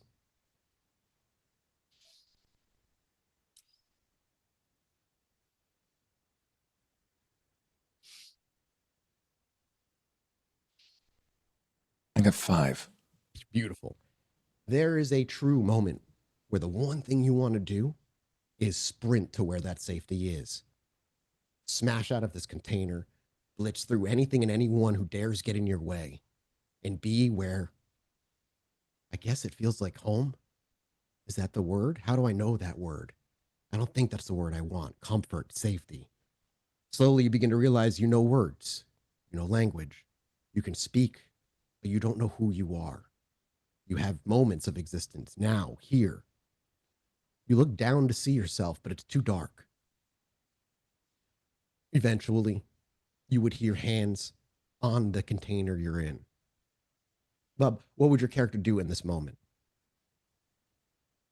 You're certainly afraid, but you're in control of that urge that almost overwhelmed you. One you can't quite explain, but it's hard to explain anything right now. I think he would wait. I think he would probably wait and see what's on the other side. The hands you hear on the outside as we cut back to the outside. And Janet is in Elspeth. And you're like, this is, you point to her like that's your container right there? Well, obviously it's got the symbol on it. And I turn around and look for Betty. It is human sized, by the way, Elspeth. Oh, Either your sire lied or she was lied to. Does it match? The size Not yours. Does it match the number? Yes. My matches number Elspeth's- and no, Elspeth's. Elspeth's. Oh, okay. Elspeth's number. So you had the same shipping crate, but you had 2 different packages, both of them human sized. Oh, If Betty's still looking for the other one. Yeah. Yep. As Betty, make me a wits awareness as you're climbing. I love this image of little Betty. She just like climbing over boxes and just like weaseling her way into the back, and you just lose sight of her, but you can hear her shuffling around back there. Oh my God, you critically succeeded. Yeah, you actually, it's just a little bit further back, a little bit harder to see, but you do see the box that matches Janet's number, the one you guys were given, that also is human sized as well. Yeah, so when Janet yells for Betty, Betty's like, I'm over here. And Betty's like up on. God. You see like a wrinkled old hand like raised above the boxes. I snap for the boys to go like dig her out, like move the crates to get to wherever They she start is. moving crates. It doesn't take that long, and they're kind of, again, super strong. They're able to make a clearing. And you could easily see your box also kind of a human-sized wooden crate. Do you think they could help with this box after that one? I imagine all those muscles, they can make it happen, can't you, boys? They just are wordlessly moving things and continue. They nod in your direction. Do you start pulling things out then? Like kind of just like as do quickly we as you can, find getting the do crates we out? find the box that we came for? Yep, Betty found that. I gesture for them to take that one back to the van. Yep, they do so. They start sliding it out, and both of them kind of over one shoulder, and over the other one start walking. Then I look at Elspeth and I go, "So, are you gonna open it?" Open it. Well, I kind of look at your hand where you have this stone. What's that for? It is exactly to take whatever it is, but you didn't expect it to be a human. I was gonna bring it back. Bring what back? The box. Back to Salem. Back to my shop. Just gonna Did they leave say it in you a couldn't box? open it? Are you gonna open your box? No, we were Well, I was instructed told not not to. to open Well, it. I was instructed not to open my box. So Is we're gonna that have two true? closed boxes. Ooh, Is you're that telling true? the truth. She's No, lying. she was given the key to open it and bring it back. I was. You don't have to. You did, like that. It wasn't like a strict rule. You have to open it, but you were allowed to take whatever was inside and leave. I'll open my box if you open your box. No, you have instruction that you can open yours. We cannot open ours. That's not a fair trade. Well, I don't want to open it here. What if, I don't know, something weird inside? Are you concerned there's something weird inside? You run a morgue. I couldn't imagine, and I lean on the box, all Vanna White style, to like point to the the icon painted on the side of the box, and go, I can't imagine why you'd think there's anything weird going on in this box. And we cut to the inside for a moment. That voice is still pretty clear, though, still coming through wood, and you can hear like the slight creaking of her leaning on it. I'll touch back, putting my hand to the other side and trying to feel where her hand is. Wits awareness, Janet. Oh, I'm not gonna notice I'm talking. Yes. Or Betty, because Betty was there. I got one. Yeah, no, you don't know. Well, Yeah. she's leaning. I have I don't no think idea. Betty is trying to, Yeah, yeah. yeah. But I think Betty's just like, I could be convinced to open the other box. I mean, Barnacle Jack, what's he gonna know? I can't imagine much. Is Betty taking the deal then? You open yours and the openers theirs? yeah, I Betty really, will put up a hand. I really don't think we should open the boxes. You know, if this is the gamble we're taking, You it seems- So Oh, you wanted now that me you to- said gamble, Yeah. Betty has to do it. Betty has to do it. I Did mean- you start peeling away at it? I Did you start really trying to don't open think it? we should open the box. The deal was we leave the. Wasn't the other getting a crowbar? He was. Oh yeah, yes, Leo was getting a crowbar, but the boys have already taken our crate back to the car. They had started to. Okay, so we'll open them maybe we should take them somewhere. That's what I'm saying. Like, I think we should take them somewhere else, and then we can open them. Okay, well when the boys In get that back, moment, Bub, as your character hears, maybe we should take them somewhere else. That pervasive thought seems to get louder. No, there's nowhere else you want to go. You don't have it. I'm not going to have you make any rolls. You're not resisting anything. You Sure. rolled extremely well to resist frenzy, so you have complete control. But just so you know, the thought is louder. Not that it has control over you. Is it like completely sealed? Is it a tight seal, or are there cracks? I mean, there's enough cracks for a breeze to come through, but not enough to see through. Per se. Sure. I think David would try to speak through the crack. Okay. What do Awesome. they hear? He pushes his body up against the what they've been touching up to this point, and you hear this almost like bellowing tone of a figure that's probably pretty daunting in size. The way that it carries, even under whisper, it just hums through the boards. Are you here to hurt me? Oh, what? my hand comes off Who of the is crate. that? Oh my god! Everybody was like, "What the hell? No, what the fuck?" And just as that voice comes through, we cut back to Leon. Leon, as you stand there and you start using demontation, I will make a composure roll because they're ghouls, so they will get a resistance, Okay, nice. but not very strong one. Oops. I almost rolled in my word pad. That would have been useless. I got 2. And does the one roll count for all of them? It stretches to everybody? Yeah. Okay, yeah. cool. I did an extra thing so I could get all of them. All right, you succeed on that one. He resists, and then... Well, that's fine. And then, oh, the other one resists too. Okay, so one of them fails. And they take willpower damage, correct? Yeah, technically they take willpower damage, but my plan mainly is to get whoever I can to start seeing things that frighten them in a way that makes them attack their friends. So our perspective will shift then from Leon to the individual who failed his role.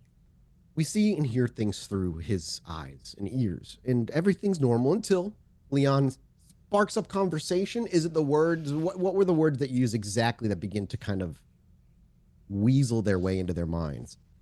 I start to go off on a bit of a tangent. I start by saying, have you ever seen things out of the corner of your eye? Shapes, eyes. And these words carry on the wind like a boat on an ocean until they meet his mind. And as we are in his perspective, we just simply hear Leon's voice, straightforward and monotone as it is. But slowly as he speaks, the volume and the enunciation in the words he says begin to shift, change. Some of the words sound nonsensical with the way he hears them, but soon he begins to pick up patterns he thinks he sees in the words, messages between the enunciation. He snaps over to his right because he thought he saw something for a second, but it was shapeless, just a darting movement. But Leon continues to speak, and soon he does begin to hear something completely different than the words that Leon is speaking. A truth whispered between the letters, in the pauses between each breath. The truth of what Leon tends to see. But for this individual who is not only not a kindred, but not even a ghoul of the clan of Malkavians, none of it makes sense, even though he sees a pattern. There's a message there, but the message is nonsensical. And he begins to unravel, trying desperately to make sense of it, stops walking towards you, starts looking to the side, begins to mumble to himself. Eventually, he just starts walking backwards and raising his hand to his head as he drops the pipe to the side. And a couple of his friends turn around like, what the? Where are you going? And one of them walks off while the other one looks to you and says, what did you fucking do? And no matter how much he tries to console him or get him to come back, he begins to push him away to the point where the individual that is affected begins to jog and then run. And the other one chases them, leaving just the one with the knife behind. The fuck did you do? I showed him my normal, and I'm gonna break this guy's nose. Okay, go ahead and make me a strength brawl. He'll get an opposed. That's his good stats, at least. I rolled 3 successes. Shit. Oh, Damn. You could re-roll 3? I should re-roll 3.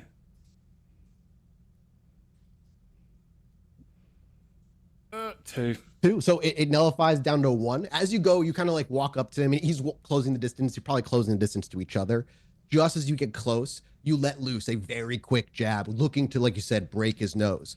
But in this moment, you realize that if they're not kindred, they are clearly ghouls. His reaction speed is that is just enough to keep up with your movements, just barely dodging out of the way, dipping his head a bit, and he just a very messy side stab into the side of like your rib cage area, but only barely penetrating, not doing too much. Again, just doing 1 damage to you.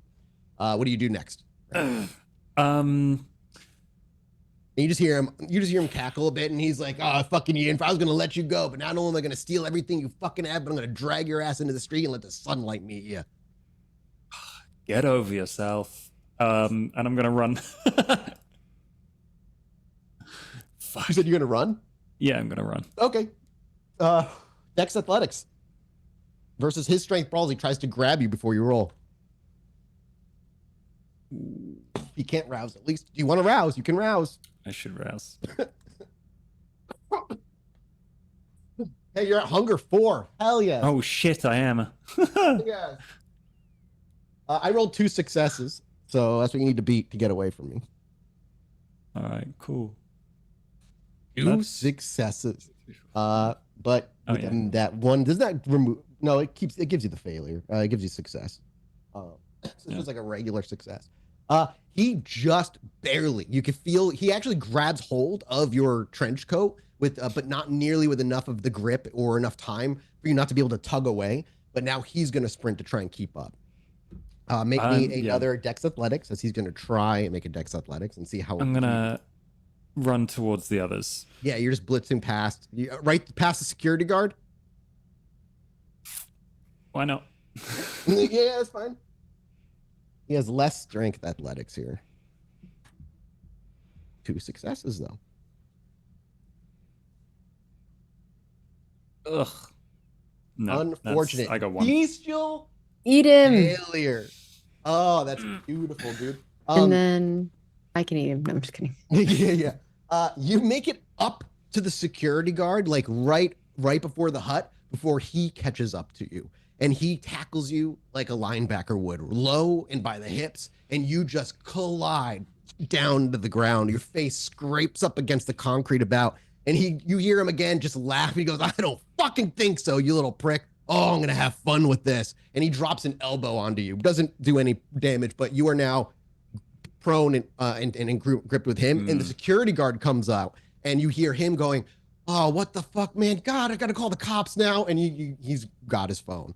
We cut away back to the shipping container. And as we kind of move through the gate, about halfway, we see the twins carrying the crate that are going to be rounding the corner to the chaos. Now, luckily, the CCTV cameras are all looping and not being caught. In that, though, back over to the actual shipping container with Betty, Elspeth, and Janet, and now David. Elspeth, what are you moving? But I thought you worked with the dead. That was your box. Now that you're in the light as well. Oh no, it hasn't come out, right? Oh, you I'm heard the pretty voice. Sure You your just heard box the is voice. the one that was talking. What? No, that was yours. Our box is on the way to the van, honey. Oh shit. But you can hear Betty's gonna all of knock this on the- conversation, and Betty's gonna you knock on understand the- all of it. Betty's gonna knock on the crate I and go, wouldn't do that. Hello? Who's inside there? Oh my god. And when she says that, the voices in your mind almost say the name before you know your name, almost like it's given to you. You're muted. Sorry. Mine, David. Oh, it has a name. Really? Well, hi, Well, David. David, how did you get in this box? Our camera kind of pulls back to a profile shot, watching our characters in silhouetted fashion speaking to a wooden crate under them. Are you here to hurt me? And every time he speaks, Well, the it depends silhouettes on if you're change. gonna hurt me. I So don't if you think we want to hurt hurt me, anybody. I might hurt you. Are you going to hurt us? well, I don't As- want to hurt anyone. Just for imagery's sake, I'm on the outside when we're looking at this kind of profile shot. When you speak and then he goes to speaking, you guys kind of become dim to the background, and we just see his silhouette in the box speaking back. And as we go back and forth, that's the imagery that we see. I don't like to hurt things. Well, then that sounds like a great deal for us. Yeah, I have no problem with this. Elspeth, let this person out. Why would you keep somebody in a box? That's horrible. I wasn't keeping anybody in a box. Well, clearly, you are. Okay. I'm telling you, I only deal with dead things.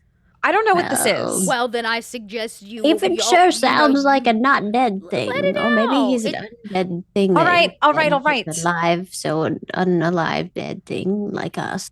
But if it's lying and kills us all, Oh, it's okay, baby. Then we'll be dead We- again. Remember, we're not afraid of all of this. It's gonna be just fine. Just open the crate. okay. Where is Is that- Leon with that damn crowbar? Go ahead and make me a wits awareness, Janet, as you probably step out of the shipping container, maybe to like look. You'll hear some stuff, maybe.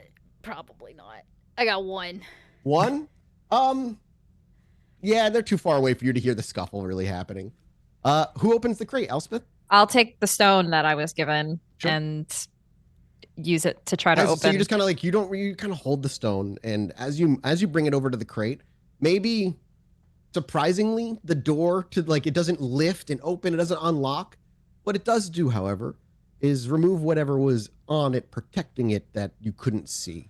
It still needs to physically be kind of open. Oh, right. The boys aren't here. Oh, my God. Here's a strong person when you need them. Betty, maybe you ought to go find Leon? I want to see what's inside of the box. I think we if can't the get three in of the us box without a crowbar. Wait. If the 3 of us pull really hard, What about we might be able on to the do inside? Do you just want to like, if they're arguing about how to open the box, do you just want to like I just had my nails try to done. punch the box open, or like not punch it, but like push it until it it? opens? You can get them done Sure. again. You have I a lot of don't money. open my own boxes. David, you may make me just a strength brawl check. Or I open a athletics. lot of boxes, and I You're not most just violently. sleep It's not like inside you're of them. slamming it open with a fist. You're probably trying to lift it till it at least like creaks or snaps. Just this one time. As they're all arguing with it. Did- 2 are successes. you You could trying reroll to 3 do- with a willpower if you wanted, but you don't have to. Oh, my Oh my God. God. Nice. So, middle of the conversation, you actually hear the creak and the whine of the wood bending Oh, my. until the where he distributes the pressure and the strength, he doesn't actually break the wood at top. You hear the nails popping out one at a time with a like a very satisfying but loud thunk, thunk, thunk, thunk, across until they all come out, and he's able to lift it and very gently You place it. Promise you won't hurt me. My God. Is he naked?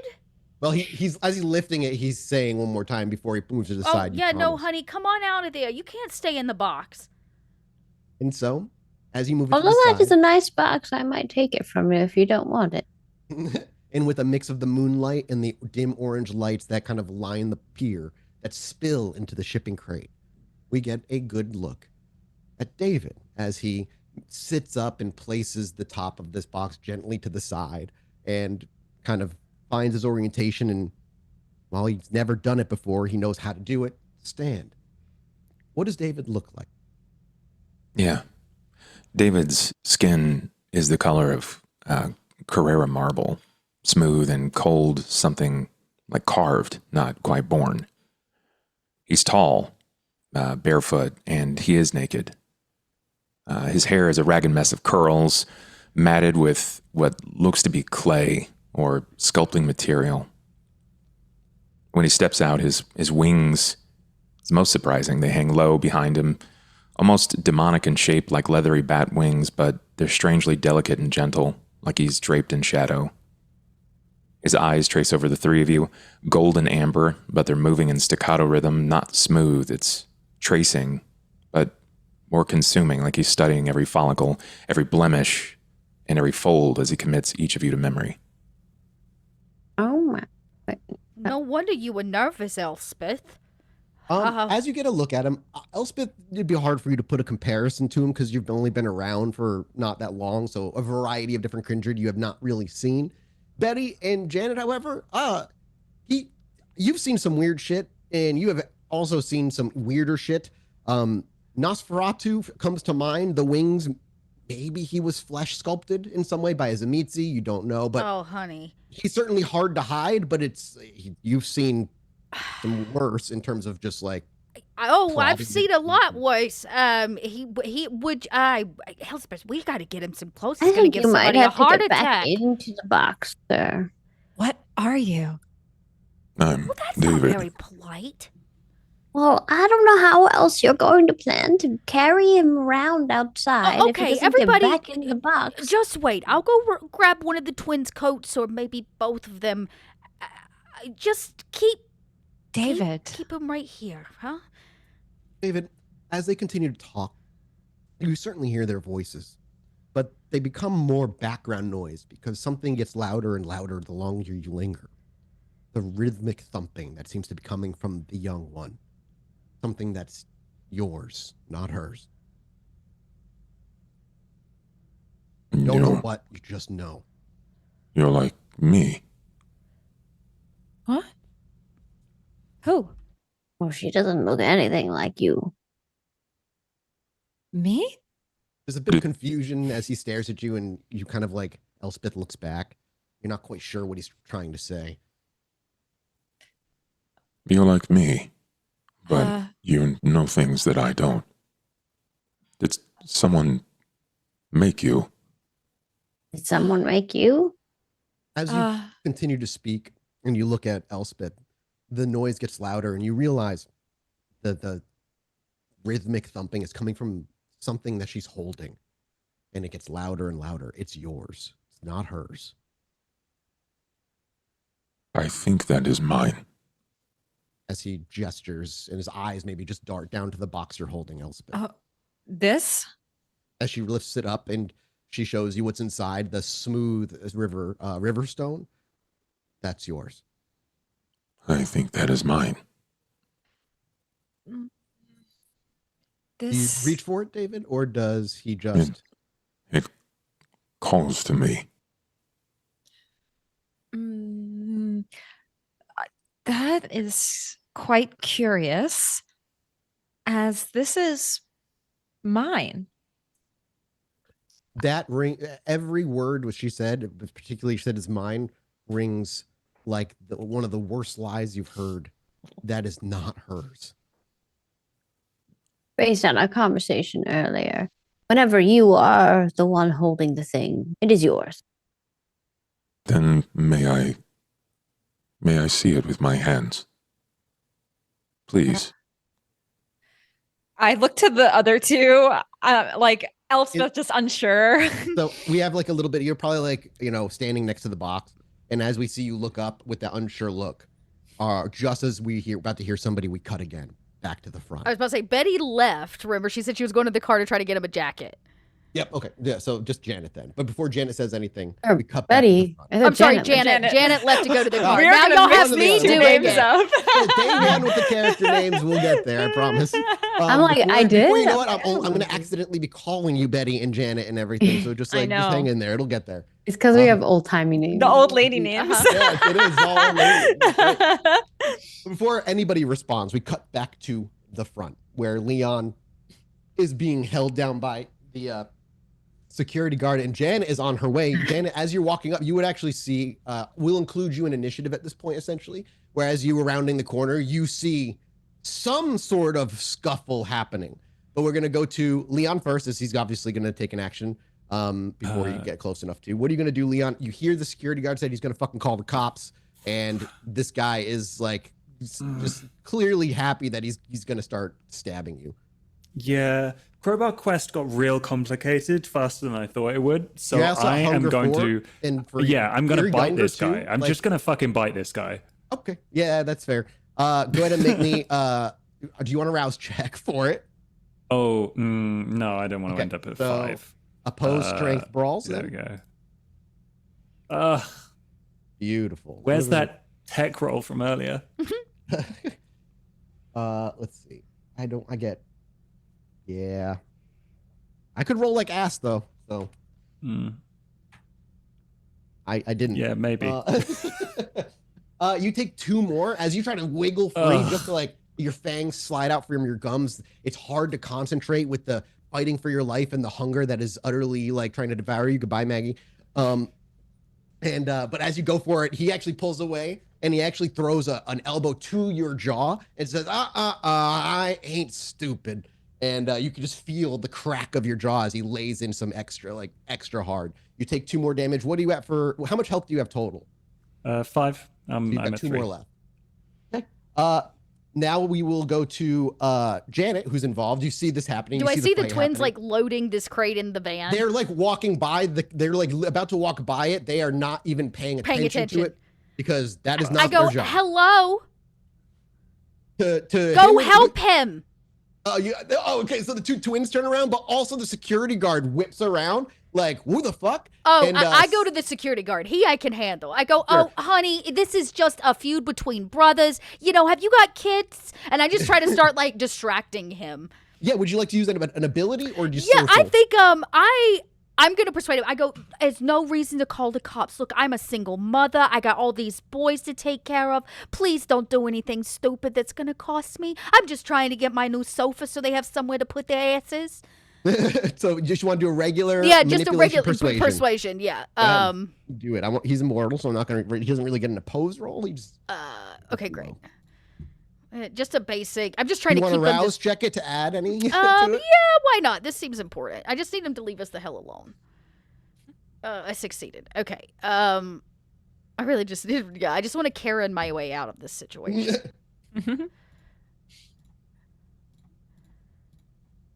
I got a 6. Oh my god. Yeah, you critical.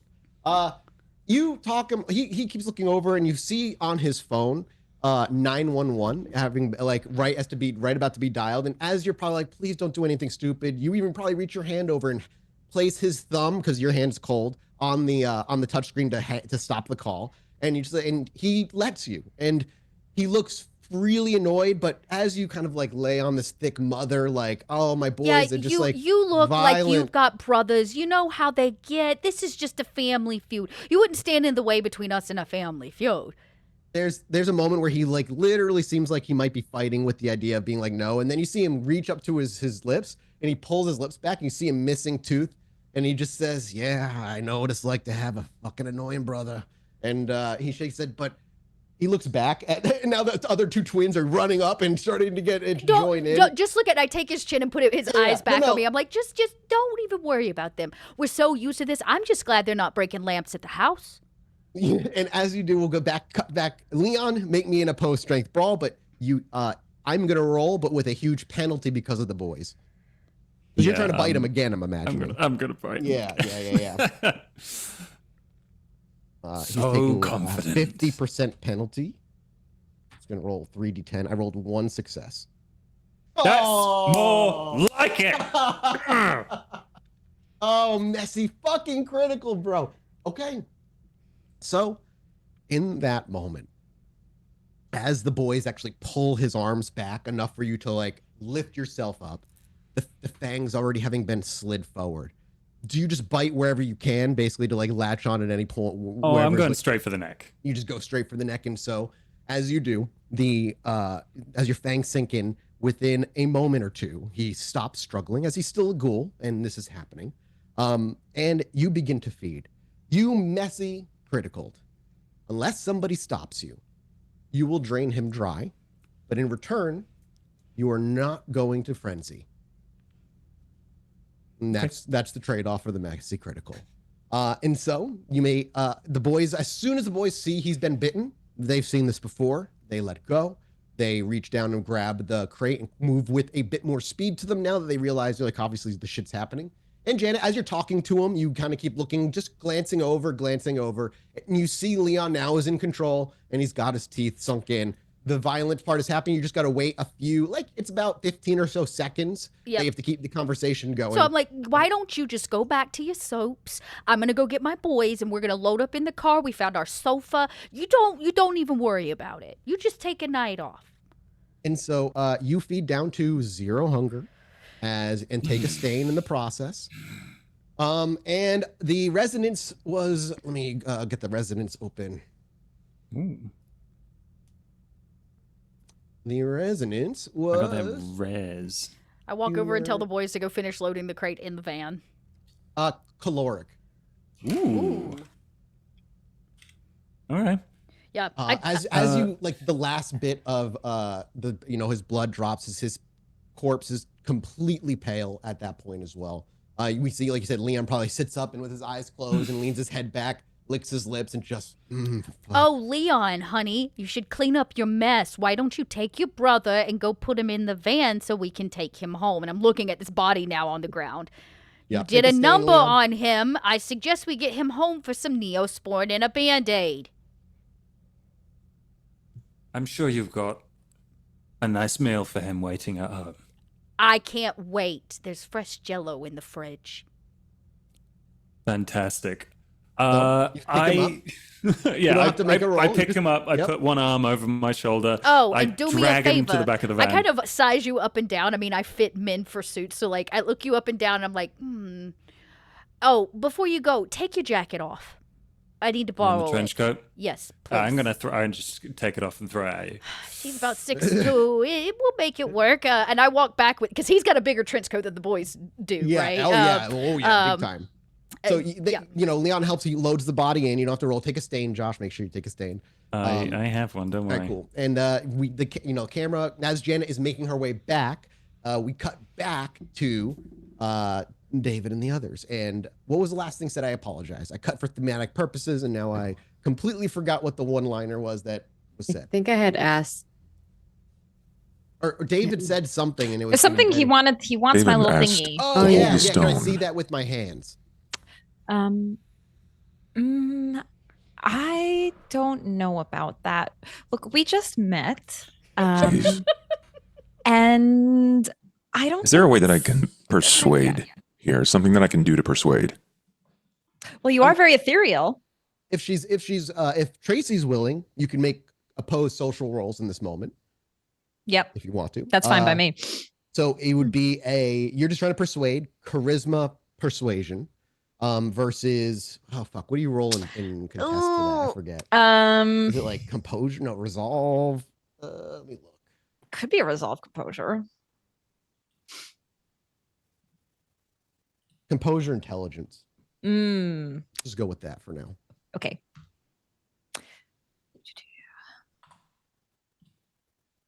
Ooh. Damn. What? Oh, Jesus Christ. Oh. You critical. So yeah.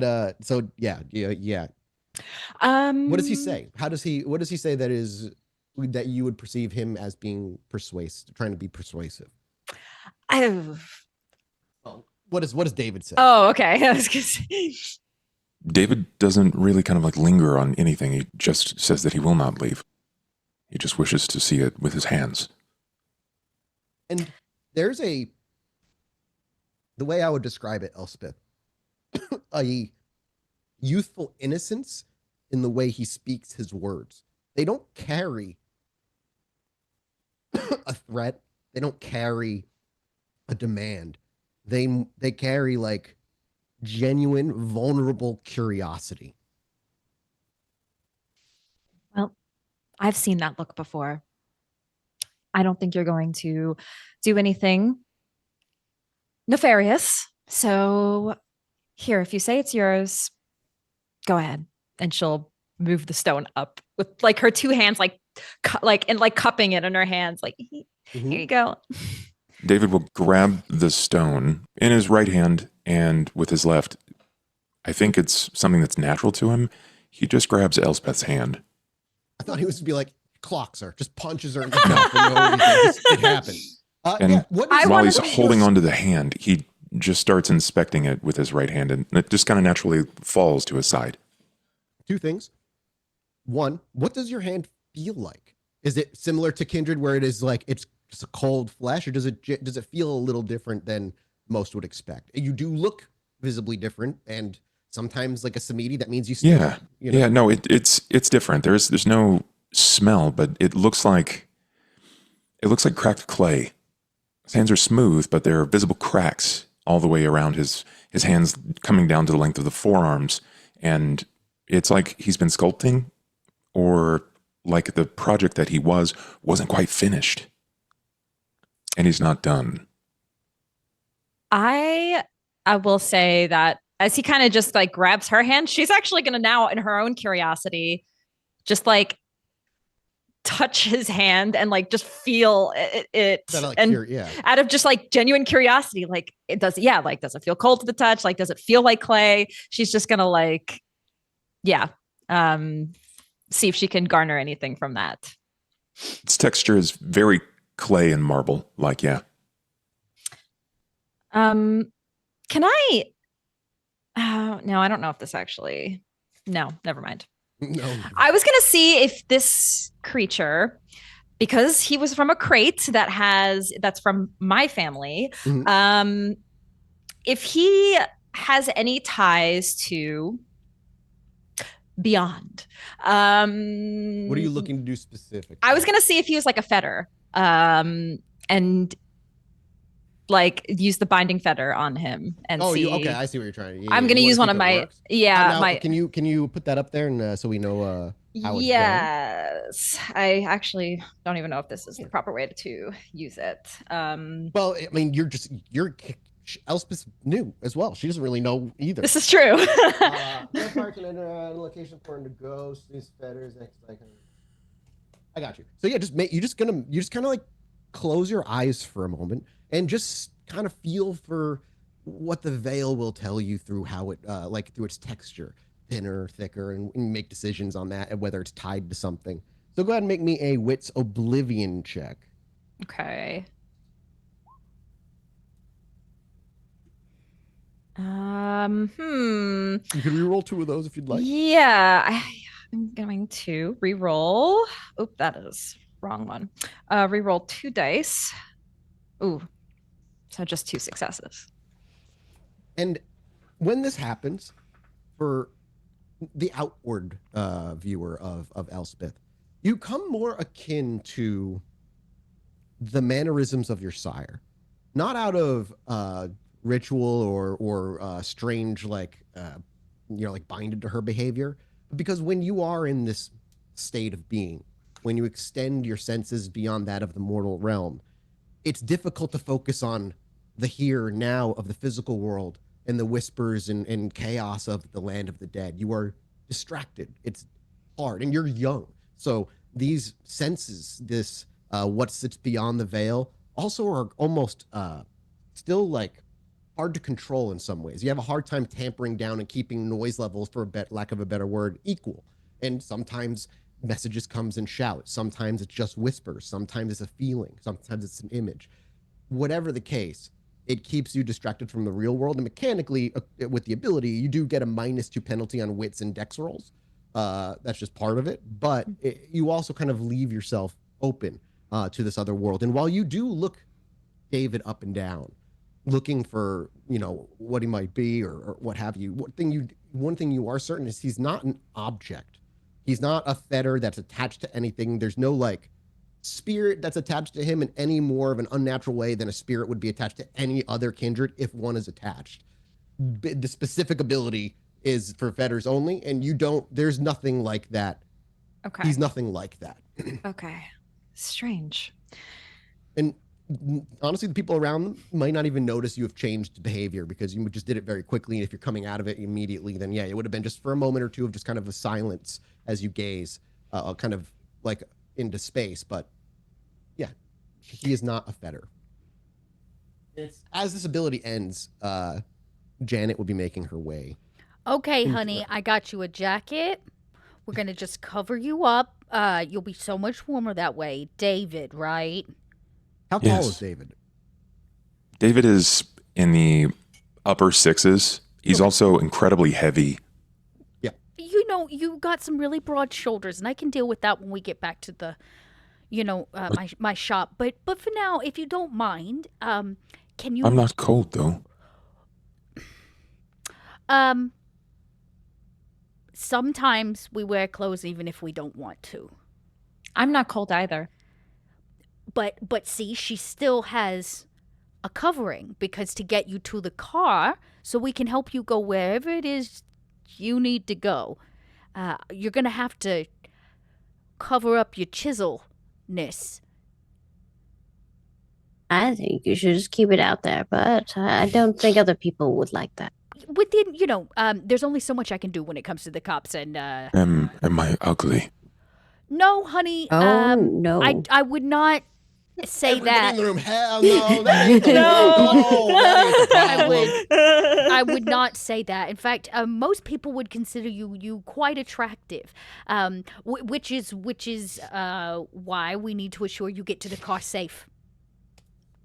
Am I not safe? Should I run? No, running is not preferred in this moment, but it might be if we don't start moving towards the car, and I look like at everybody else. So can I drape this over your shoulders? Can you pull those cute little wings, just pull them in a little, and I'm gonna She thinks my wings are cute.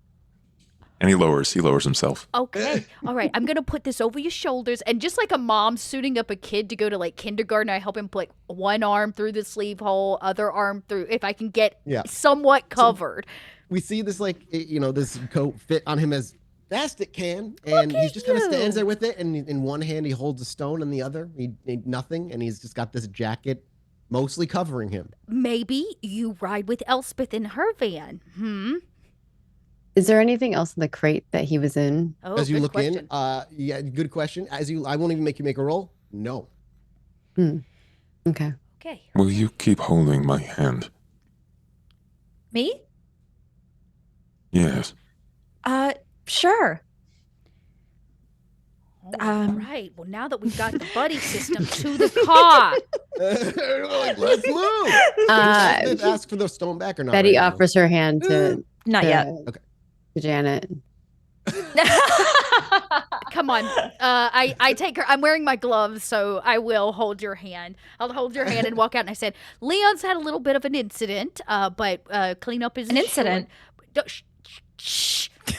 Oh, sorry. As you walk back, and the security guard sees you, I'm not going to make you roll again. You've convinced him enough. But he looks baffled by more people. And Look, honey, like, I'm very fertile.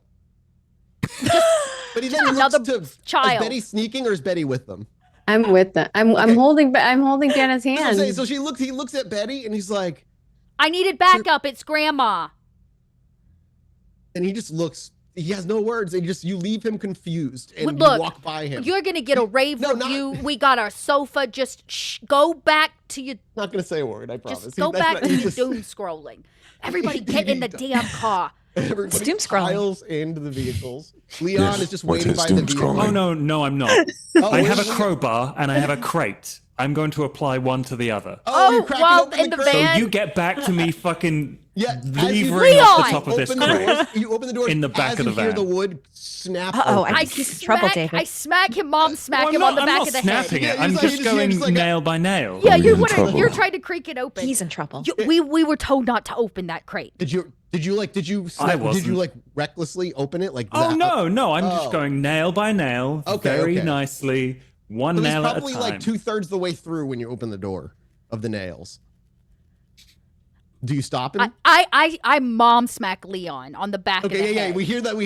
Leon, Like, as you clap him we across weren't the cheek. supposed to open the crate. You weren't supposed to open the crate. No, Betty was not supposed to open the crate. I signed the contract. We would do the fucking job clean. Hey, we're not supposed to know what's in the crate. Why are you so interested? Because if someone wants to fucking blackmail me to get me to come to a fucking dock, what the fuck is that thing?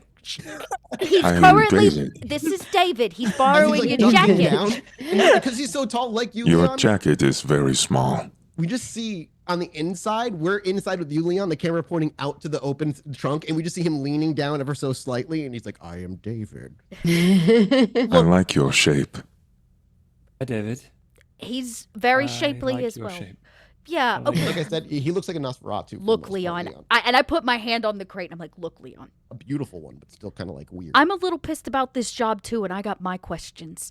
Why don't we bring our information back to, I don't know, a level-headed discussion? Let's do the job clean, and then we'll find out the information you need to know. If we fuck up now, we don't learn anything. We know what's in the crate. We don't Can know we find that. out what's in the crate? I'm gonna find out what's in the crate without you actually having to open it. We'd really like to know what's in the crate. I know, we're gonna figure that out. I just need you and all of your siblings to just simmer down and take a seat in the car and let's get the fuck out of here because there's only so much convincing of the security guy I can do before, not even my charms work. So where are we going? Could I touch the box and use sense the unseen? I gotta read what Sense the Unseen does. I can Oh, paste check it for into- invisible stuff, right? Yeah. Mine might Sense be the vampire closest. Become attuned to dimension, but not allowing them to sense presences other than him. Obfuscate, aspects. Yeah. It's like something's hidden in there. Yeah, you can absolutely see. Dormant blood sorcery spells also might trigger it. Absolutely. It's free. Wits aspects. I will need a wits aspects out of you. Okay. Wits, aspects. I'm gonna roll this on the sheet. Oop. Okay, here. Aspect. It's not taking my wits into account.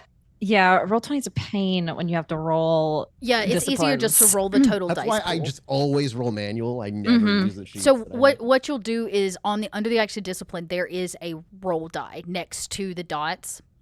If you click that, you can put in an attribute, which is like skill plus discipline or skill plus whatever. So you would put wits, and then you change the attributes, the one under it to discipline. Yeah, I think I got it. Okay. No, the attribute's not found. Weird. It's here. I think I figured it out. Did I roll it? Oh, that's the wrong one, but did roll something. Potency. A genuinely interesting mix of dice. It was not the combo I was gotta looking think of for, something that would but call for that specific roll. But you figured it out. Yeah.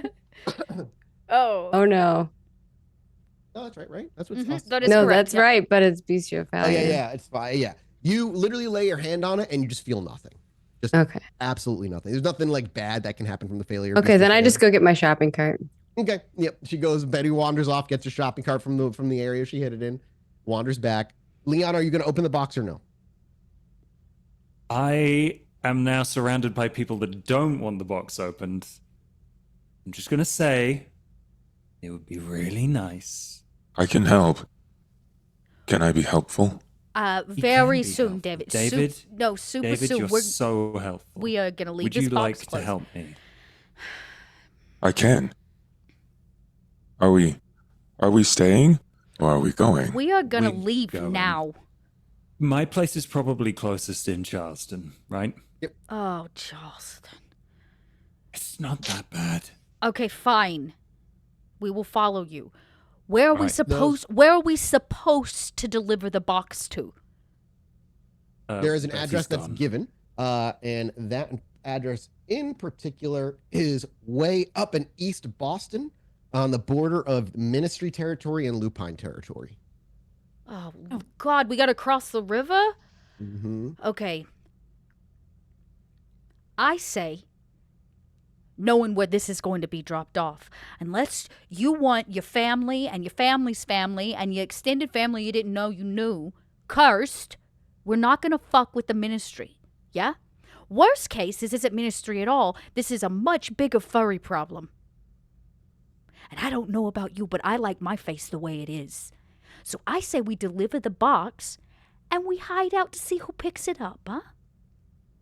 We can deliver the box after we find out what's in it. I and think put we the should lid leave back what's on. in the box because what's in the box is not as important as who's picking it up. You would know lingering is dangerous. Lupines could smell you out if they're close. Fuck. You know, And I love you. but Finding you out would who not picks it survive. All right, you know what, Leon? Since you're just a hard dealer tonight, I'll make you a new plan. We Well, get the I box. like finding we out. we get the box unopened to its drop point. Then me and Elspeth and David here and Betty, if Betty so chooses, are all gonna piss off, and you can open the box all by yourself. Okay. That's what I was going to do. Says the man opening the box in the back of the van on the docks. Get in the car. And you know what? You can follow David. us all the way there. Are we going straight to the drop off? Oh, we are going straight to the drop off because I am tired.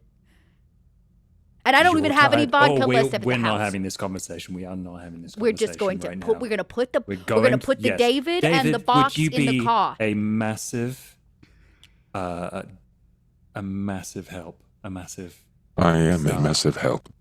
Could you just? You look really strong. Could you just kind of press these nails back where they went? He thinks I'm strong. You kind of cry a minute with, I imagine your thumb or your finger. You're just like, each one back into the hole. And you seal the crate back up. Why seal it up if you're just going to open it, by the way, after they leave? I'm not. Oh, okay, gotcha. I was just like, I don't know if we want to do that. All right, Elspeth, so would you like to drive? Sure. David, Are have you you ever ridden in a car? I don't think so. Okay. Well, we're going to make sure you're all buckled up. Hop in. And to assure Leon gets his chance to open the box, I will allow my boys to ride in your car. Even exchange when we get there. David, as you sit into the car seat, this is wholly unique to you. I mean, you know how to sit in a seat. You know what a seat is. You don't think you've been in a car. You never looked at a windshield like this before. But without even thinking, like reflex, you reach up behind you, grab the seatbelt, pull it over, and you click it shut. Safety first. You don't even know why you did that, but it happened. So are you trying to drive faster than the traffic? You want to roll, or you just want to kind of drive casually? You don't have to roll. You can drive there successfully. It's just how fast you want to get there. I will just drive there Regularly? normally. It's like a Normally, precious yeah. cargo. Yeah, no big deal. So everybody kind of hops in the cars. Who's driving with whom?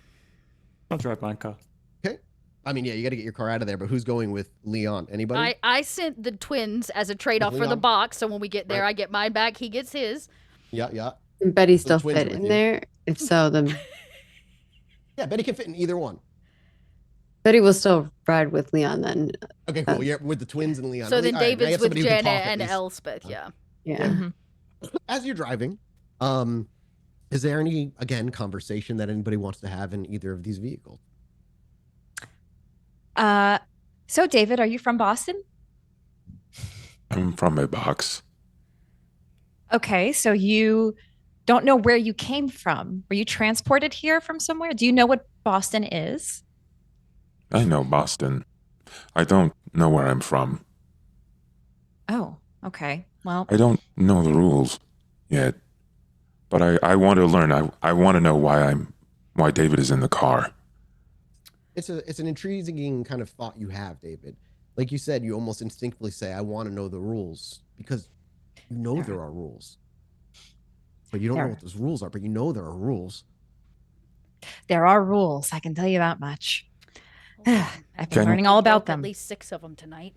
Can you both teach me? I mean, I might not be the best teacher because I'm still kind Honey, of. we will worry about rules tomorrow night. Tonight, just enjoy the ride. I imagine you're not from around here, so maybe you need to just take a look at the city. Take it all in. I just want to know things. Something about yourselves. Like a scar. A regret. A truth. A name. How very personal.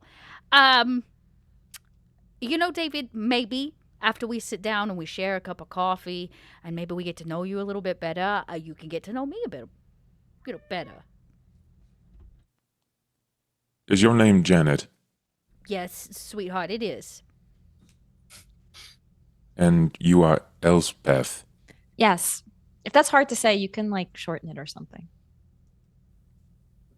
Or just L. L. L is easier. Yes. Oh, this is awkward. Thank you. David, do you remember anything before the box? I remember Marcus. I have to find him. Marcus. Oh, is that your... He's safe. Marcus Holloway will take care of me. Okay. David, do you know, okay, this might be a weird question, but like, do you get this like weird hunger that constantly lingers inside of you endlessly and you want nothing but to sate it? At this Wow. very moment, you have no hunger. You're at a 0. My hands are hungry. Okay. I- I don't know what that means. I need to make. I have to make. Okay. You know, I've heard a lot of men say that to me in my time. But I think you mean something different. So, What do they mean? What do they make? they We don't mean need to in have that the conversation. biblical sense, David. Oh, You know what? Okay, well, there's a lot of things we'll have to catch you up to speed on, David. Where are you staying, David? I have to go where I was told for Marcus. It's a safe place. Oh, so Marcus has you a safe place. Do you know where this place is? I do. Okay. So you're not a lost puppy. You're just away from home. Oh, that's good to I know, don't- Elspeth. Since you're supposed to deliver David. Annika. Yeah. Deliver him. Yeah. You're delivering me. Where are we going? Elspeth, where are we going? We were supposed to go back to my shop with the shipment. Janet.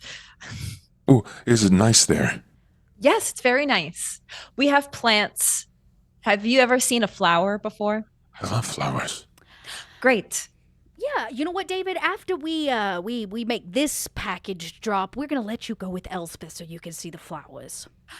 Great. Okay. There's a nagging thought in the back of your mind. Not until you've seen Marcus. Marcus first. I have to see Marcus first. Okay, well that sounds like an Elspeth problem. Me? You're gonna just leave me with this thing? He is your Again, in that moment, package. Janet, you're like, he's only 1 year old, really? I'm David. Yes, David, you are David, but you there are so many reasons why I couldn't possibly. I can't even keep a goldfish alive. Janet. When she says alive, it reminds you that you're holding this rock, David. There's this much of time you've been holding on to it for this much time. From now on, mechanically speaking, if you try to give the rock away or anybody tries to take the rock, you must resist a fury frenzy. Oh, shit. For as long as you are holding on to that rock, any frenzy check gets a +2. Where is your shop? Yeah, Elspeth, where's the shop? It's about 40 minutes north of here in a city town called Salem, Massachusetts. In Is Salem. that where Marcus is? Marcus is southbound tunnel, Broadway and Andrew Station. MBTA red line. R17, rusted utility box. Wait. He's a Southie? I know that tunnel. Safety there. Honey, that tunnel is not safe. Have you ever What do you been know? at a station in Southside? I know it's safe there. Okay, again, this is an Elspeth problem. You can decide where to take him when this is all done because he's your package. You know, Janet, one would argue that this is like part of the payment, the deal, the whole like me. Oh, so you don't want the cash.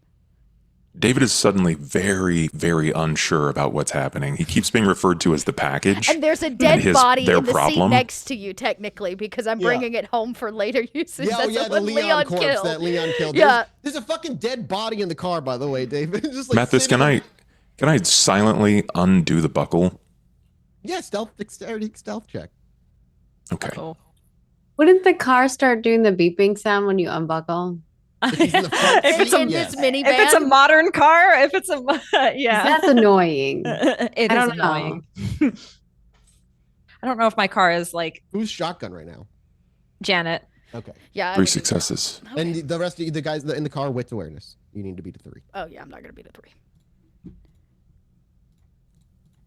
We have. Yeah, no. Okay. All right.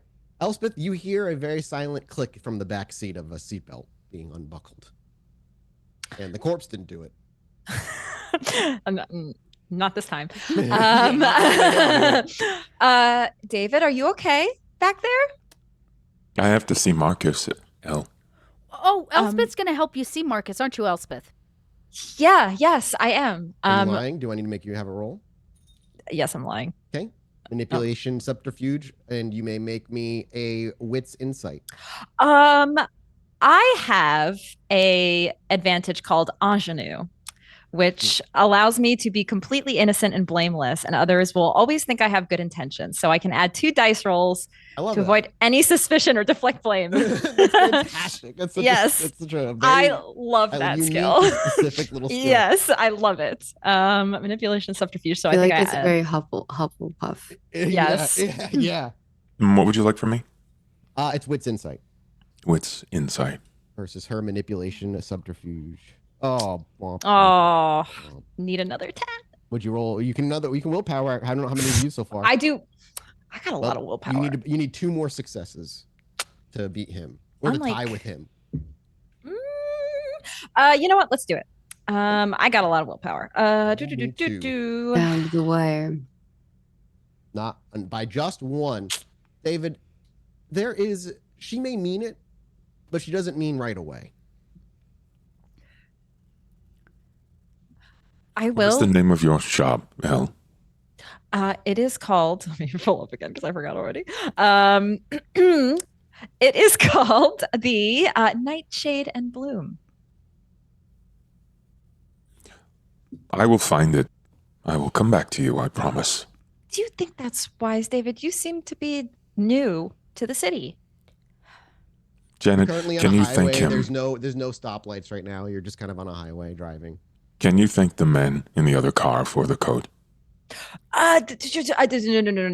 Wait, No. thank him. Where are you going? He's gonna use the wings. He's gonna use the wings and fly away. I know this is about to happen. We are not letting that happen. Okay, everybody just calm down.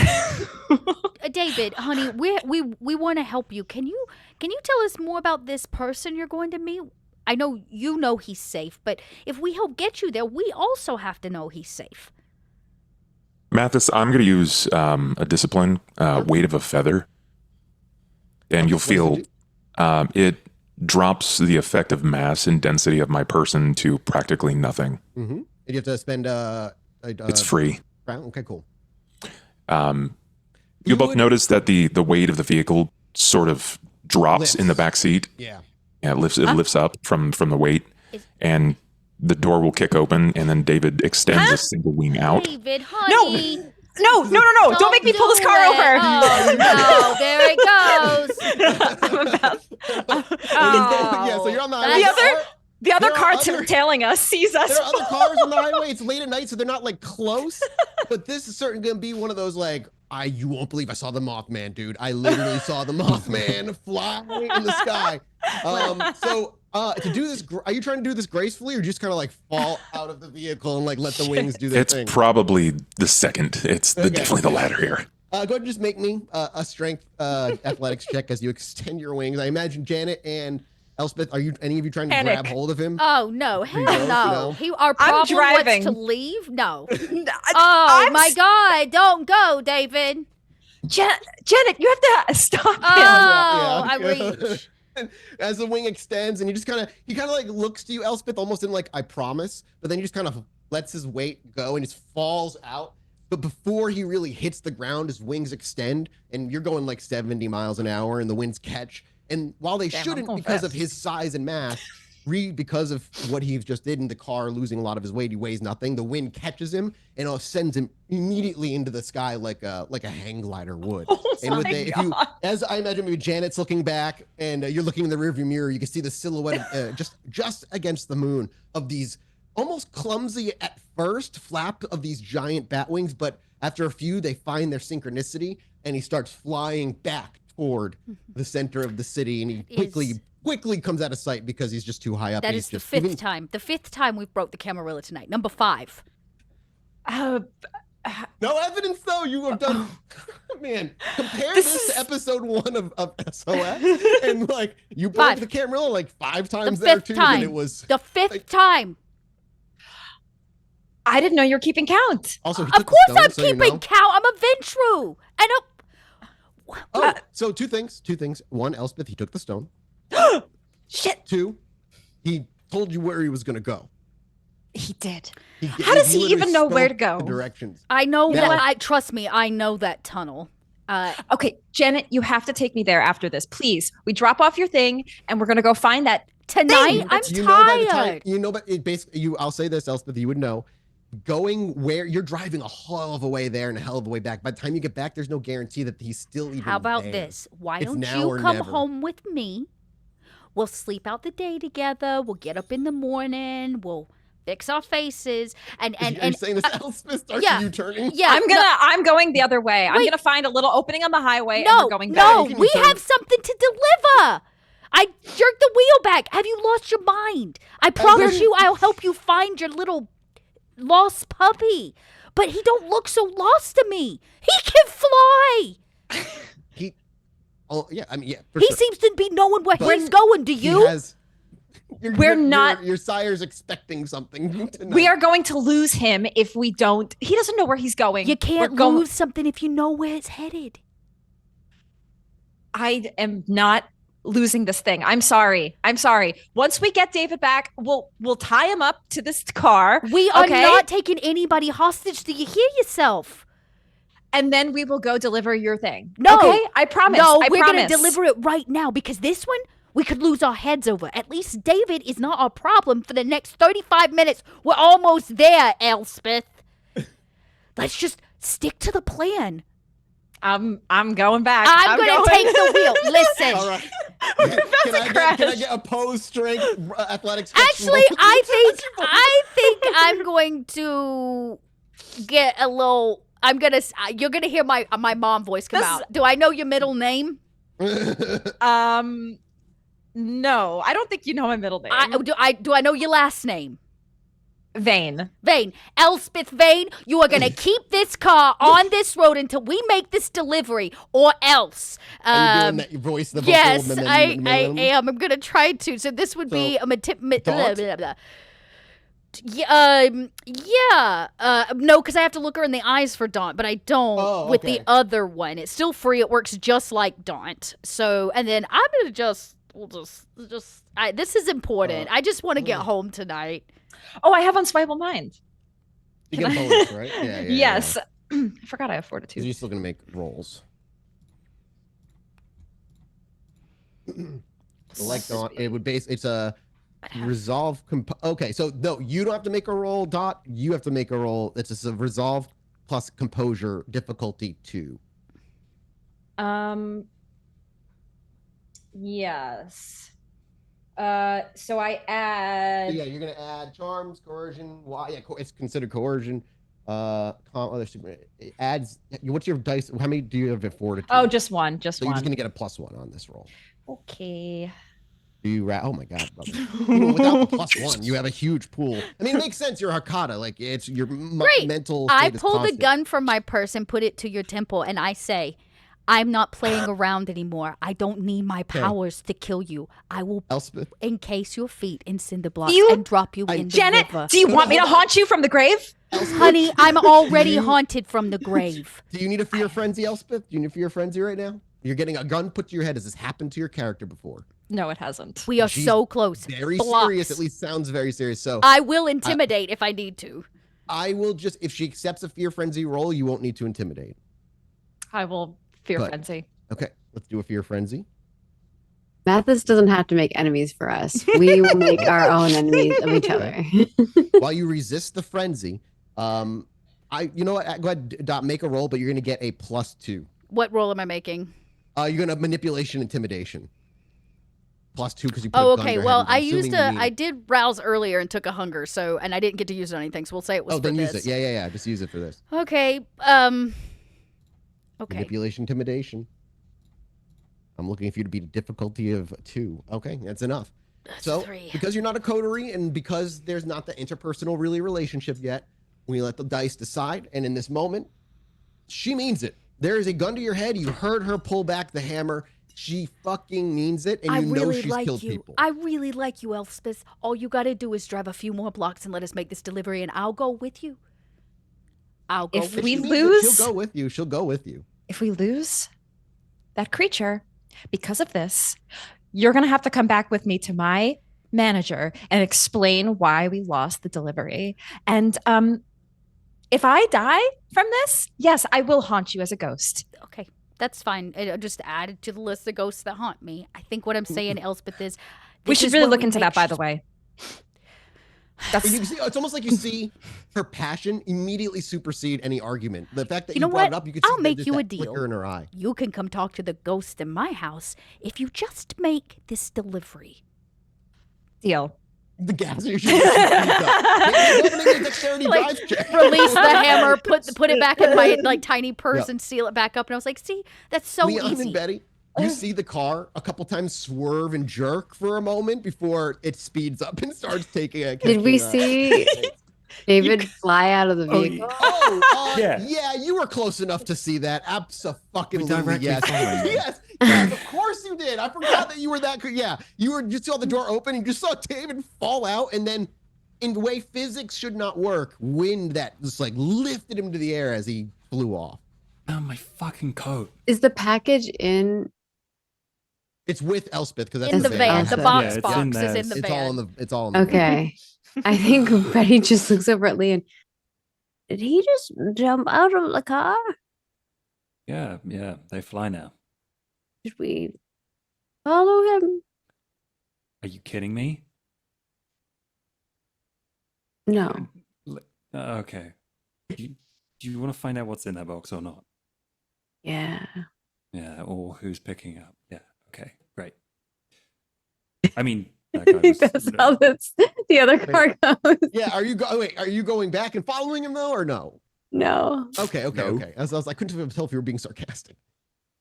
No, but I mean, like, we both want to know where he's going, but we also both want to know what's in the oh box. yeah, we're And it's a lot definitely harder both rubbernecking. You don't know. Yeah, you watch, but you don't know. Like, unlike the others, he didn't say the directions in front of you, so you don't even know where he's going. You'd have to try and keep an eye on him, which is also extremely hard. Yeah, but you rubberneck, you see him fly off, and you lose him into the rearview mirror as he flies higher into the sky, as he kind of figures out how to use his wings and takes off. What was On the that dr- guy? What? What was that guy? The best you both can come up with. He was beautiful, but he was either like to you a Nos that's been flesh crafted, maybe a Zamitzi messed with him. He could be a Zamitzi, like anything that bears unnatural things. He could also be like a weird offshoot of bloodlines that you've either heard of or seen, like Samiti or like the zombie versions of like Yeah. Hakan and stuff. I think like It could be anything. You just don't know. Betty kind of describes a couple of those. That exists.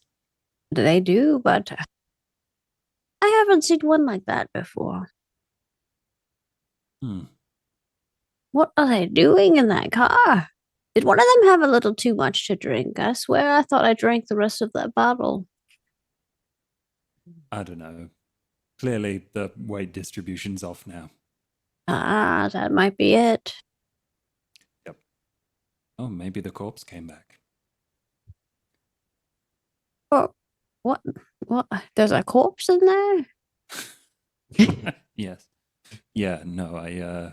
So I killed one guy and sent two others off. I was just trying to get a fucking crowbar. It's don't ask. You killed someone over a crowbar.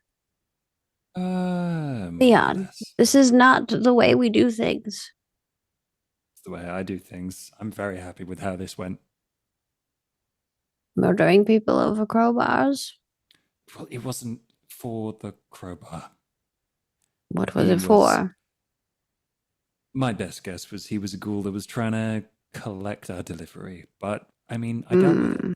So The you're welcome. threat you were talking about? Hmm? The threat you were talking about? No, this was something different. People clearly wanted this stuff. So I mean, if we find where he went another night, that would be nice. I want my coat back and I want to find out what he is.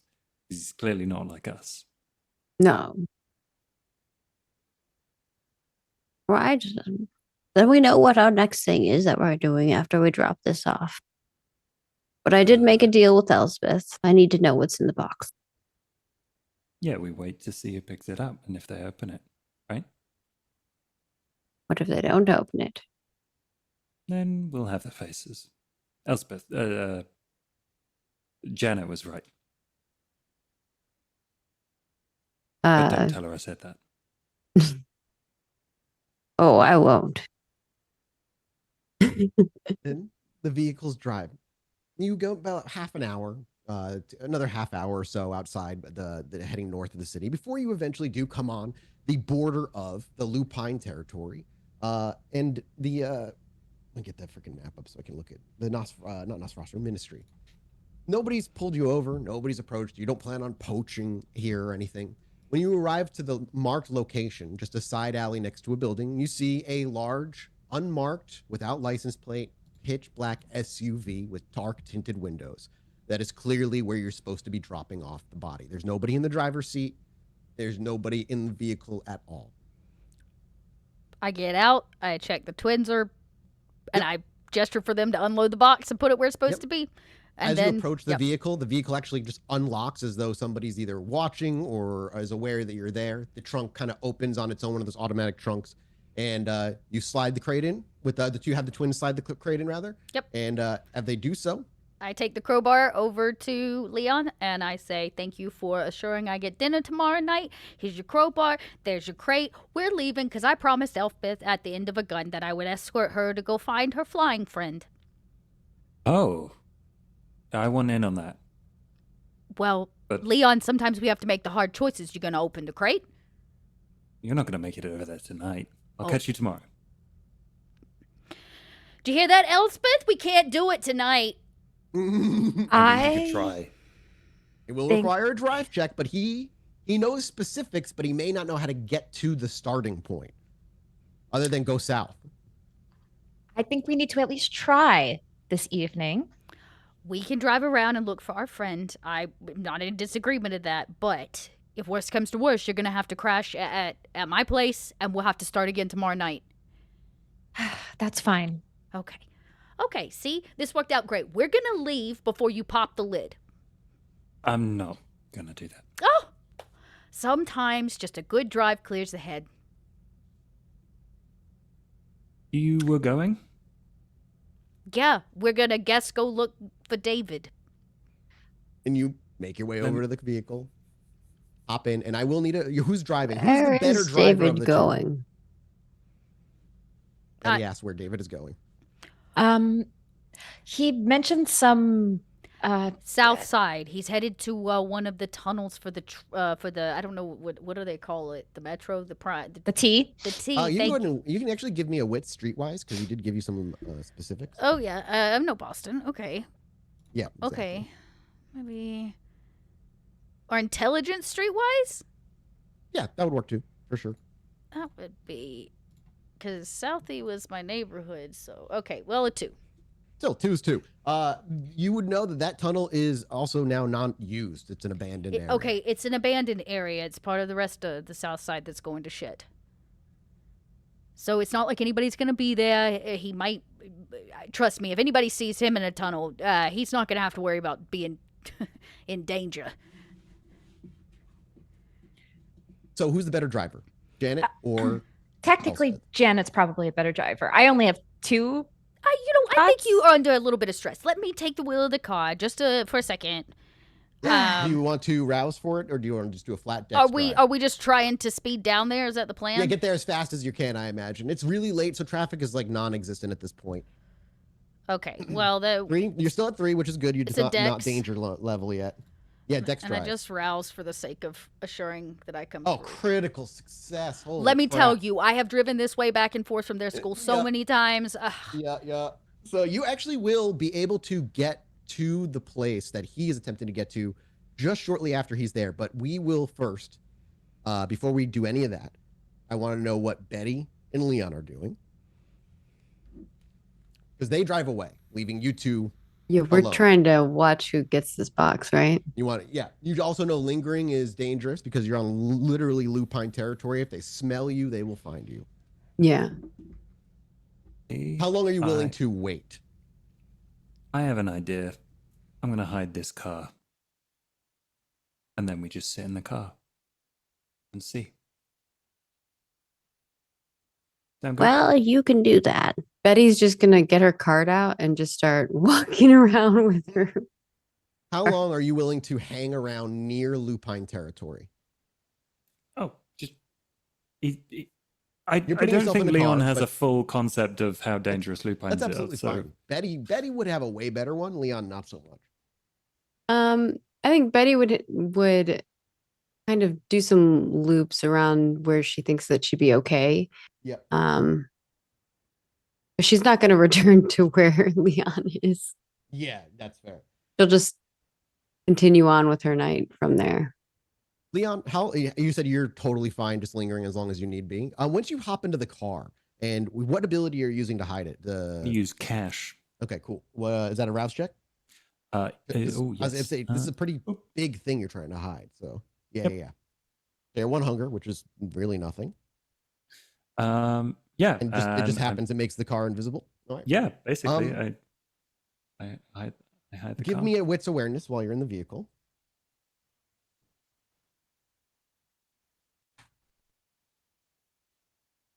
Great.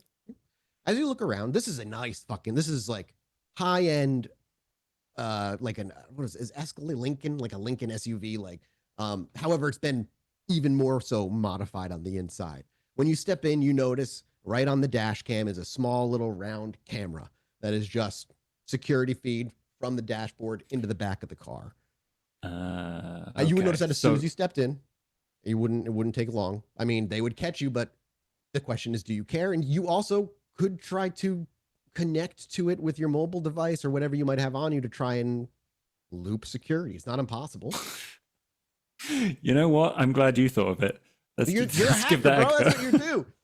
So I imagine we see you from and you see it. There's a moment of thinking, and you just kind of, without much of a hesitation, you reach under, you pull some wires, and you start connecting things that, like, the actual PC part of this car into your whatever it is you carry around. I imagine it's like a burner phone that you use for mobile stuff. It's like I think they call it a dolphin. He's got like a bunch of different things. There's like a very low level, like he's got a couple of Raspberry Pis. He's got all these like techie bits stowed away in pockets. A roll for hacking then. Roll for hack. That is 6 successes. You succeed rather well. You also realize that there is a bit more security involved in this than the thing you just hacked over at the pier. It takes you a little bit more effort, but you're able to get access to the camera files itself, wipe the part of you, and just loop the part long after the door shut and the car drives off. You loop the part after it's gone, just the empty space between. And you feel safe for now until they decide to arrive. You wait in there for approximately an hour before I check in with you. What do you are you still waiting? Do you want to he's still the waiting. crate? Okay. Make another roll.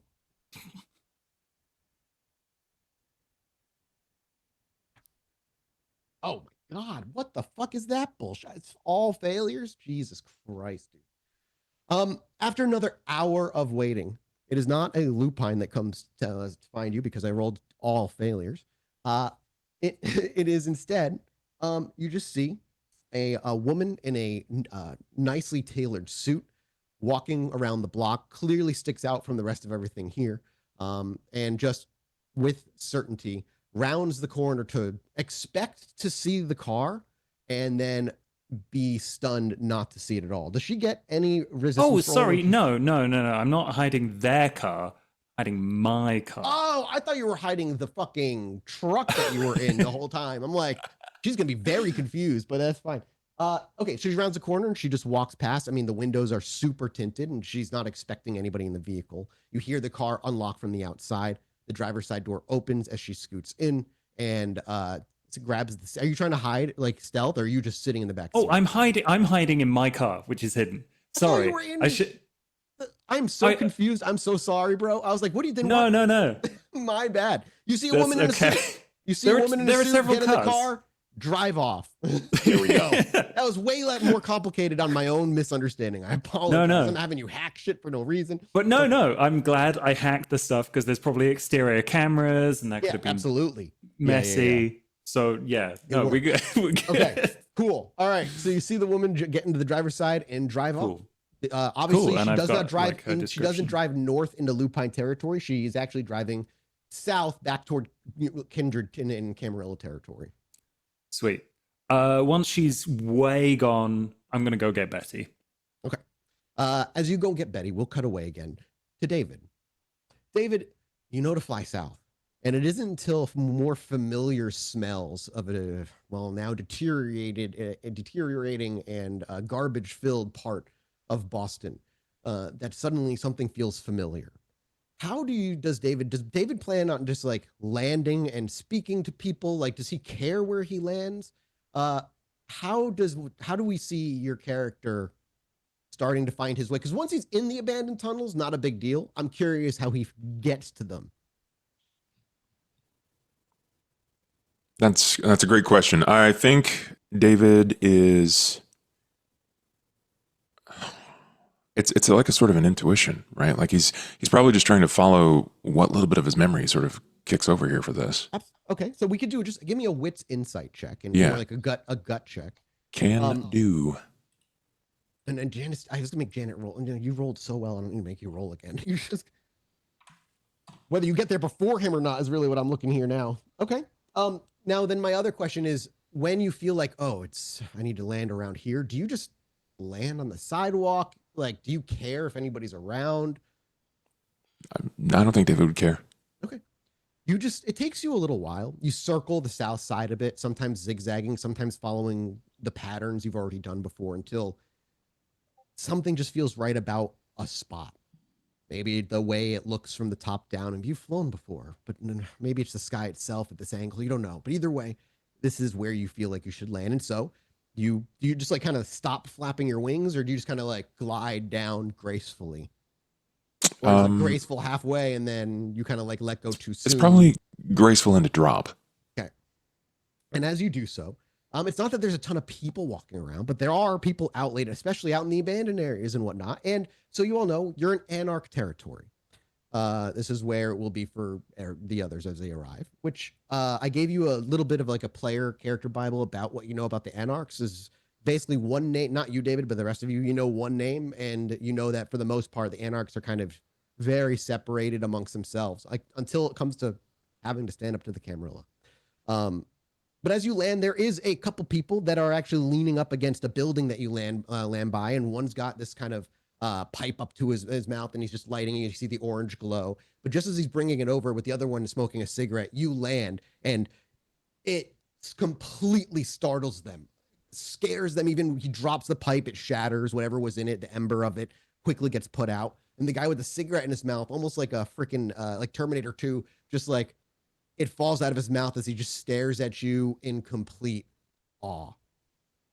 You may not care.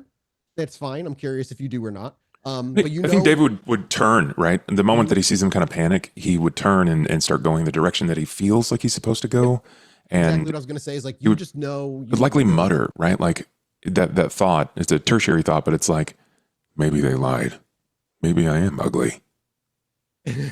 As you are walking away from them, you actually see, we see over your shoulder, just as you get out of focus, one of them like fumbling to grab a phone to like try and get a recording, but they're too shaky. The phone drops. And by the time they finally get up to it, you've already turned a corner and gone out of their view. You know where to go from here. It's a bit of a walk. You feel like you maybe landed a little bit further away than you meant to, but it still feels familiar out here for some reason. And you wander. As you finally arrive at the entrance of where this tunnel is, Janet is actually already there. Janet, you sped like a demon. You fucking went like 80 to 90, like any good mass hole in the middle of like at 1 or 2 a.m. would, without any worry about troopers pulling you over. You just rip through. You take short side roads that you know are faster than the highways and all. This is a place you know like the back of your hand. So when you arrive, you actually you would arrive before David, but you wouldn't know that. Sure. So would you hang the out first in the thing I'm car? going to do is I look at Espeth and I go, are you wearing anything expensive? No. Okay, well, I start taking my diamonds off and my pearl necklace and like taking all the expensive stuff off. Yeah. I look around this van. You got another pair of shoes, like something that's not, red bottom? Like show off my like red bottom heels, like. Not on me, no. Oh, it's fine. And I step out of the car, trying to be a little less than she was before. Well, come on. Don't you want to go find him? Yes. Okay. Okay. All right. Just don't draw any attention to yourself. And I'll there's got Make to your be way down? somebody on the corner nearby. Oh, yeah, A homeless, absolutely. yeah, okay. Yeah. I walk up, and I say, hey, you hadn't seen anything weird, have you? He looks at you and he goes, you're not a cop, right? A cop? Honey, you think a cop could afford this dress?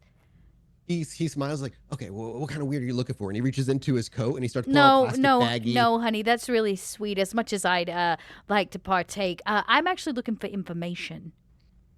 He looks down and he's like, I'm not gonna tell you who my plug is. I No, make no, good no, profit no, off no, this stuff. no. I don't care about your drugs. Though I might have a friend who does. He perks up for a moment when you say that. We'll talk But, about that in a second. Focus. Have you seen anything strange, out of the normal? He just looks at you, and he says, yeah, "You're the weirdest thing so far." All right, that's what I needed to hear. You have a good night, okay? And he goes back to leaning up against a pole. And I hit the lights up a next cigarette. block, right? We asked somebody, have you seen anything weird? Because, if he's landed in the Does area, Elspeth follow, or somebody's are you going to... lingering? That's up to Elspeth. I'll linger. As you linger and you see Janet walk away, she just out of sight turns the block. You can still probably hear her talking. It's pretty quiet where you are. You actually hear the dude who was talking to Janet maybe 5 minutes later go, "Oh, holy fuck!" And you see what he was smoking fall out as he looks past you, behind you, Elspeth. I'm going to go in the direction You just of where turn he's. around and you see David walking. Just like openly with the coat on, obviously. Oh, did you put the coat back on after you landed? Or did the coat get flung off? I left it in the car. Okay, yeah, so you just see a naked David walking just under the streetlights, just I grab the straight coat over. from the car Yeah, and yeah. I go run toward David. Janet, you were like, okay, I hit this block up. I'm going to reverse and go hit the other block. As you turn around and come back, you see Elspeth rummaging for a coat as you see a giant naked David just Great, walking from the in this backside. direction. Okay, look. We found him. David, it's good to see you. I see you made it. Janet. Elle. We told you we would come I'm help so you. glad you're here. I'm glad to hear that. Let's put your jacket on so everybody can stop being taken aback.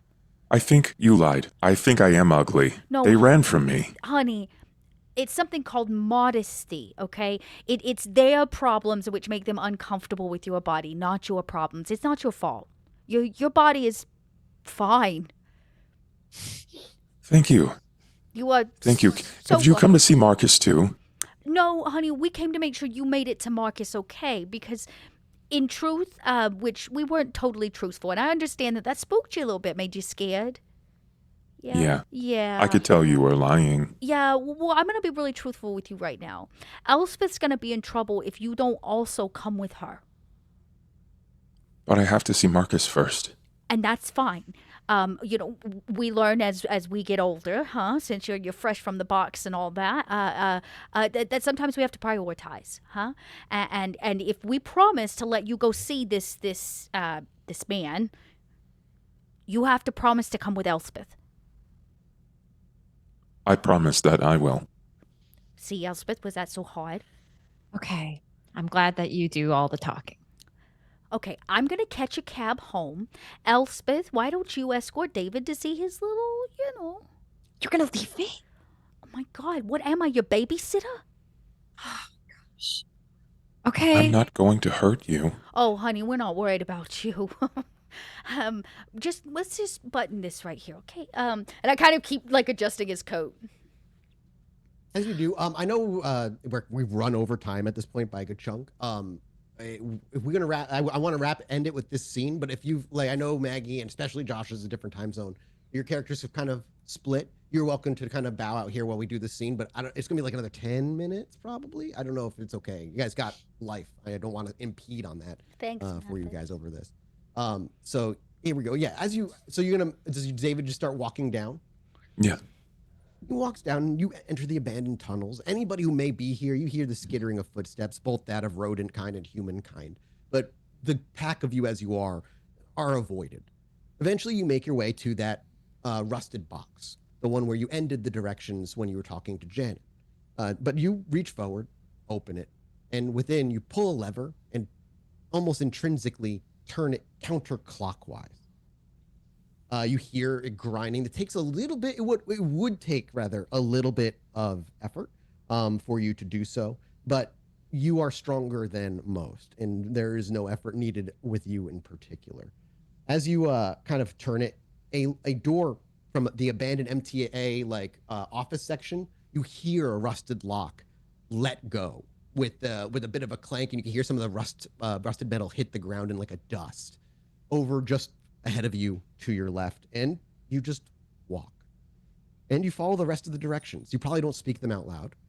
However, Elspeth and you guys kind of follow in tow. And eventually you reach a small abandoned office, barely big enough to sleep somebody. And there you can hear something on the other side of the door. It sounds like a video, maybe playing from the speaker of a phone. It's the only noise down here, utterly and completely abandoned. David, you reach out forward, not to open the door, but to knock, almost again instinctively. It rings out. The video immediately stops, and you hear on the other side, nothing. And then a wait, and then a knock back. David, you have the urge to knock back one more time. And I As do. you do, you hear on the other side, all three of you hear, no fucking way. And he swings the door open. What you see is a really scrawny, somewhere in his late 20s, early 30s looking guy that has like sunken eyes, pitch black hair that's not long, but it's really messy and unkempt and a little greasy. And there's a paleness to his skin that would rival a Kindred's. As he opens the door, you see his eyes widen, his pupils dilate. Holy fuck, you're up and walking. You're up and walking. Oh, get in here. And almost like not even noticing the two of you behind him. He's like, he pulls you in. That means something went wrong, but at least you're secondary. It worked. Holy shit, it fucking worked. And he pulls you in. David, you just, now as you're here and you see him, you feel safe. You know Marcus. this face. And as you say, Marcus, and you are, and you're like almost like an excited expectancy. David. Oh God, you even named yourself. And you walk in, and as you walk in, you're big enough to have blocked the door frame where you couldn't see. And as he pulls in, there's the two of you. This and is Janet. I do not enter this space. If this is like, Janet kind of stops Elspeth at the door. This is one, a family matter, and two, if this is Samitsi, we are not walking into their lair. That is not happening. You can give me a wits awareness, both of you, when you lay eyes on him. I don't know that that's going to help me at all, but They It might freed help you me, notice if he Marcus. breathes. Janet, you rolled a 1. I rolled 3. Oh, 3. Elspeth, you see him breathing. Granted, he's pale, but he's not like corpse pale. This guy is at least immortal of some kind. Janet, I don't think he's Kindred. And he looks to the two of you and is like, who are you? I guess you could say we're the ones who found David. We thought we would return him home. Yeah, but he's not supposed to lead anybody else here. Did you tell them? Wait, and he looks back almost confused as to like, why the two of you here? What are you? Interested parties? She's like me. And he points to Elspeth. And he smiles. He goes, no, nobody's like you. No, look at her skin, her hair. She had my Now he understands. stone. Your stone. And I'm glad you have that. He almost looks confused. And he reaches for it. And unlike if you were to hand it to the others, you feel safe handing it to him. Where did you get that stone? That stone is none of your fucking business. none of your business. That's mine. That is not yours. I'll tell you that right now. Who? No. Are you one of those like fucking like hoity-toity business kind of bitey people, or are you more like the chaos reigns, let anything do anything kind of bitey people? We're just inquiring minds. And you have inquired. He is here. He is that safe. belongs to me. And this individual, he was in something that belongs to me. I don't know where you come into play. I don't even know who you are. Janet has many sons, and Elle is soft. Why don't There's a- we figure out No, what this whole doesn't thing belong is? to you. I don't care what anybody fucking told you. He is in the city. The best and easiest way we know how to fucking do it. Now he's free and he's back where he belongs. You can thank whoever we ended up using to get him here, okay? But he's not yours and he isn't going to go with you. And he isn't mine either, but I am going to help him figure out who he is. But Marcus, they're nice. I'm They were so nice glad. to That me. means they won't kill me, right? That's right. I No. have no interest in killing you. It would be a waste of time. Hey, Elspeth, we're going to go home. Hey, David, just remember you made a promise to Elspeth.